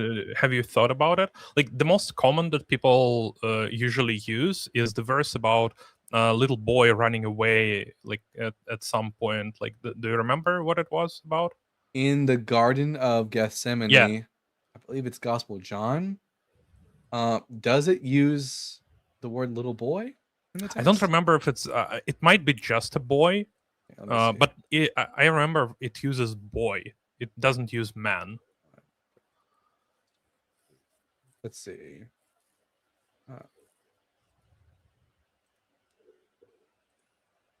Let's take a look. Isn't it John? It's actually Mark, a certain young man. Okay, let's see what the Greek is. I think it uses boy, but I don't know Greek, so Yeah, we might be just going with translations. Yeah. Yeah, let's find out together. Hell yeah. Mark 14. All right. Verses 51 and 52. And there followed a certain young man. So let's take a look at what the word for young man is. It's the Greek neoniskos. Neoniskos. Now let's see what my best source for Greek I have right now.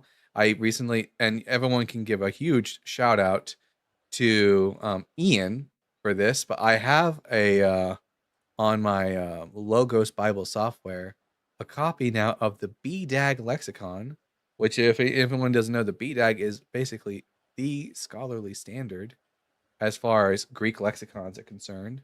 So we're just gonna see what the BDAG says. Ian is the best. Ian is the best. He gave me fucking $200 to buy this book. I didn't even ask. He just gave it to me. Okay, let's see. Library. I'll show it on the screen so you guys can see it. Wait a minute. Nope, not that. Here we go. All right, let's see what we can find. Library. Lexicons. Here we go. And we're going to find neoniskos. We're going to see what it says. So we got to go to the new. And it's going to be new epsilon alpha. Neoniskos. Let's see. A relatively young man, young man, on the chronological limits of this period of life. Compare what is said on Neanias and Philo. Let's see.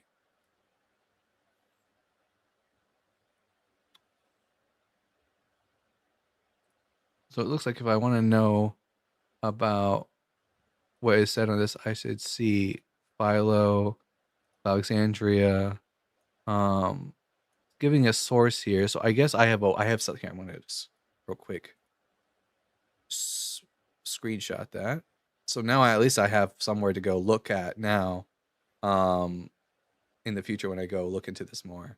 But now I have a way to go find out. Oh wait, yeah, I was supposed to say where did they go? They're on Video Engine on TikTok. All right, well now I have at least a way to go look to now that I can do research, and I'll let you guys know, Neoniskos, what the limits of that are, whether or not it just means a young boy or does it mean a young man. Am I a Neoniskos? I don't know. I guess we'll find out when I look more into that. Okay. Do you know any other verses, or like, can I give you some verses as well? Yeah. So one thing I was thinking about when my research into this stuff started is how in some verses it seems like washing feet is used not to wash feet necessarily, but to like allude to sexual activity. For example, in 2 Samuel 11:8, it says kind of to like go. It says to his warrior. Can you put it up? Because I don't want it to. 2 Samuel what? 2 Samuel 11:8. Let's see. So I'll start from verse 6. So David sent word to Joab, "Send me Uriah the Hittite," and Joab sent Uriah to David. When Uriah came to him, David asked him how Joab and the people fared and how the war was going. And David said to Uriah, "Go down to your house and wash your feet." Uriah went out of the king's house, and there followed him as present from the king. But Uriah slept at the entrance of the king's house with all the servants and his lord, and did not go down to his house. And this is a reference to he wants Uriah to go and sleep with Bathsheba. Yes. So that's kind of the reference of like, go wash your feet, go have sex, basically. Like, I think it's not even that controversial. I think many scholars kind of think about it this way as well, at least from my research. That's what it shows. And also we have famous passages from John where Jesus washing the feet of the disciples, right? So if we use biblical context specifically, not the historical context of Jesus, like showing himself as a slave and washing feet of the disciples to show that he is like lower than them, then we kind of can say that actually Jesus had sex with his disciples, right? Well, so the problem is that it's both. That washing of the feet can be a euphemism for sex, but it can also simply just be straightforward, being referring to washing people's feet.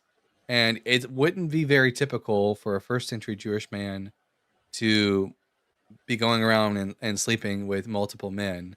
And Jesus was a very stereotypical Jewish man. So I think that when it comes to like Occam's razor, like what's going to be more likely is that it's going to be referring just to the standard typical of washing feet does refer to being a servant, because even Jesus says the Son of Man did not come to be served, but to serve. So he's like positioning himself as, and also Paul says that he made himself as a slave in the form of a slave. Sure. Yeah, so I also use biblical context to understand this verse, so that's a little bit better, I think. And also Jesus was kind of against like being married. It says in Matthew and in other verses in Luke, I think, that it's better to not be married and stuff, right? Yes, but that was also a position of the Essenes, who were another Jewish sect that forbade marriage. For sure. And it might just very well be that Jesus was a Jewish person who followed along with the philosophy of the Essenes, as John the Baptist. The philosophy of apocalyptic Jews, yeah. Yeah, and I understand that, and it's one of the rare things where even Paul agreed with Jesus, and they kind of both say that it's better to not be married and stuff. But Jesus seems like more radical about it, because you probably know from Matthew 19:12, one of my favorite verses, about how you should cut your balls off, basically, right? What? Yeah. He says not that you should, but that if one is a eunuch, either, because there are two kinds of eunuchs in Judaism. There are those who are what's called a eunuch by the hand of man, which is the eunuch that you and I would think of as on snip snip. But then there's also a natural eunuch, which is someone who is simply just incapable of. I think he describes also a third way, is to like who already are eunuch by their own choice, and then he says the one who can do it kind of should do it. Well, let him who can accept it, as in like this is like this is an acceptable teaching. Like you can accept that eunuchs have a place in the kingdom of God. Yeah. But it's basically like if you can accept to eat vegetables, you should eat vegetables, kind of thing. Well, no, it's just saying that people who eat vegetables would be able to go into the kingdom of God, because there was a debate whether or not eunuchs have a place, because the Torah in some places seems to think that if you have crushed testicles, you cannot like participate in temple worship, and yet the book of Isaiah says that even the eunuch has a place within. You read it this way. Yeah, because but the book of Isaiah says that even the eunuch has a name better than sons and daughters, and that my house shall be called the house of worship for all nations. So there's like a debate amongst Jews at the time about the status of the eunuch. Okay. And other things that kind of play into Jesus being gay is, do you remember what it says about Adam and Eve when they kind of quote unquote married in the kingdom of heaven? That what did they become? They shall become like the angels, neither marrying nor giving in marriage. They became one, and I think in I forget how it's in English. I'm Russian, so some of the books of the Bible are different in in the English and in Russian. It's the book of, I think it's book of John. Jesus says, "Let them be one, even as we are one." Yeah. Oh, that's just referring to like being united in like a goal and purpose. Yeah, of course, but when it uses the same language when they're talking about marriage and when they're talking about being the same with God. Well, so it says it doesn't just say that Adam and Eve become one. It says become one flesh, and Jesus never says that the believers should all become one flesh. Yeah, it doesn't says about one flesh with the Father, but it does says like in other verses as well, where about sexual acts, it's saying that man gonna go into women, like he will be in her, and in the same, I think in John it also says, I am in the Father and the Father is in me. So like you understand what it goes. Yeah, I think it's best to read John's works through the lens of Philo of Alexandria, which is not meant to be like, and like the idea is that God is a bit like transcendent, but that he encompasses all things. So I think it's a bit of a stretch to suggest. I understand how someone might come to that conclusion, but I think it's just a funny argument to consider, because you can read this thing into the text, especially using apologetics arguments and apologetics lens, where they try to describe Bible through Bible all the time. That's how I basically came up with this argument, because you can take like a bunch of different verses, some of them in context, some of them out of context, and you can create this gay Jesus narrative with a bunch of different verses from different books. It's an interesting thing. I just think that Occam's razor is going to lend itself towards Jesus being more like whatever would be popular in Judaism at his time, and I don't really think of Jesus being really outside the norms of Judaism in that sense. Okay. But I will get back to you on that Nianiskos thing. That would be really nice. Also, another thing is, do you think that because married couple considered one, the sexual act is actually masturbation in Christianity? No. Them being one just means like they come together and they form a child. So it's like two become one. Christianity, very much classical Christianity, at least like the majority of Christians being Catholic and Orthodox, very against the idea of masturbation. And the Bible doesn't look very. Bible is not really against masturbation. I think there's only like one verse that talks about this dude who spilled the seed. On which the isn't which isn't really masturbation, because it's not even about masturbation. It's just that's one verse. That's a verse that's being used by Catholics to suggest that masturbation is wrong, but in reality, the passage is the reason why Yahweh gets mad is not because speed is spilled necessarily, but because speed is spilled when it should have been going into the woman, because it was his job as the brother of the guy who died to have sex with his dead brother's wife and make children for him. So at least in Russian Orthodoxy, in the synodal version of the Bible translation, they put in somewhere, I think it was somewhere in the Revelations or in Proverbs, I don't remember specifically where, but they literally like put like a small sentence with basically saying masturbation is a sin. Like, and that's it. There's an interesting argument from some scholars I've heard, though, that perhaps oral sex is being alluded to in the book of the Song of Songs, where it mentions that she eats from his fruits. So that's something to consider. But hey, what'd you say your name was? It's Ankalagonchik. I think I messaged you one time on Discord. I can message you again. I beg your pardon. Do you have anything easier? A shorter form. Oh, Al. No, it's Anka. Like I can find you on Discord and message. Yeah. Send me write your name down, and then I'll have like a Google give it to me phonetically. Fantastic. It's like fuck you nickname. Oh, okay. All right. Well, fuck you. You have a wonderful day. Side chat here. I put it in the side chat on Video Ninja, so it would be easier for you to find. Oh, here. Let me see. Pull that up. Here. Let me just screenshot that too. Okay. Just call him Bob. Someone in comments on YouTube said. That's the American thing to do. Yeah.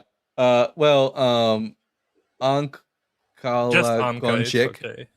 Yeah. You have a wonderful day, and thank you for your question. I'll talk with my priest about this. She eats from his fruit because he loves this themes. Okay, good deal. Yeah, he's fantastic. an ex-Russian Orthodox priest who was friendly with our patriarch. Yeah. So yeah. All right, fantastic. He has crazy stories from his work in the Russian Orthodox Church. Oh, one second. I think I messaged you one time, kind of long time ago, about asking you how you stream on both platforms. Oh yeah, I use OBS. Yeah. You answered me, so. Okay, it's fantastic. rolling. All right. Yeah. Well, my friend, do svidaniya, and Oh. you have a wonderful day. Yeah, you too. Bye-bye.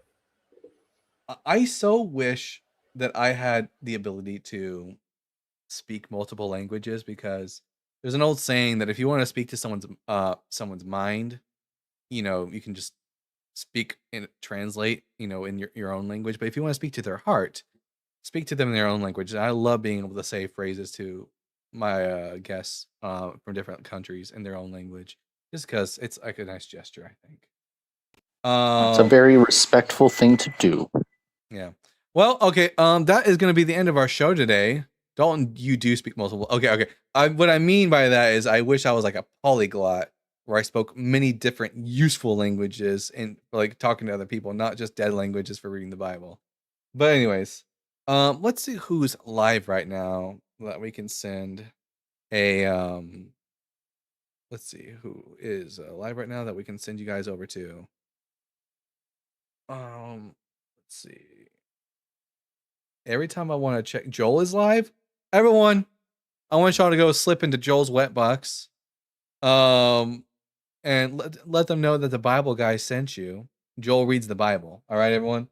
And with that, I've been the Bible guy. Remember to keep reading, keep learning, and we'll see you all again on Tuesday. Empress, Ashlyn, and Fern, thank you all for showing up today. Thank you for having me.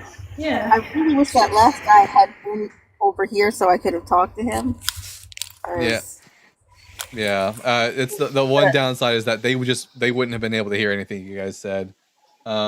Justin has a way of getting that fixed. I don't know how to do it, but maybe one day we'll get that situation fixed up. I appreciate the time to come up here and annoy you. Thank you, Dalton. And also thank you to Quantanaut and Joel for showing up earlier. Big W to them. Joel's not here obviously right now, and Quantanaut might be listening in. If you are, hi Quant. Anyways, I've been the Bible guy. Remember to keep reading, keep learning, and we'll see you all again on Tuesday. Bye, everybody. Have a good one. Peace.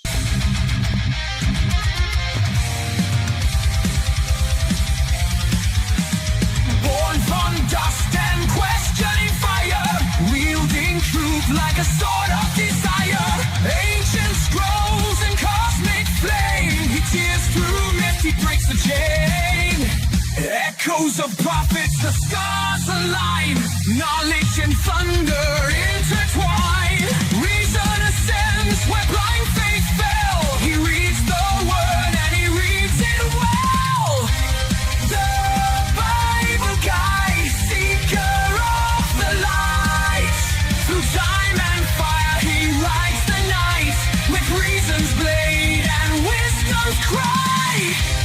The world shall hear the Bible guy. Scrolls of ages, words aflame, he dares to question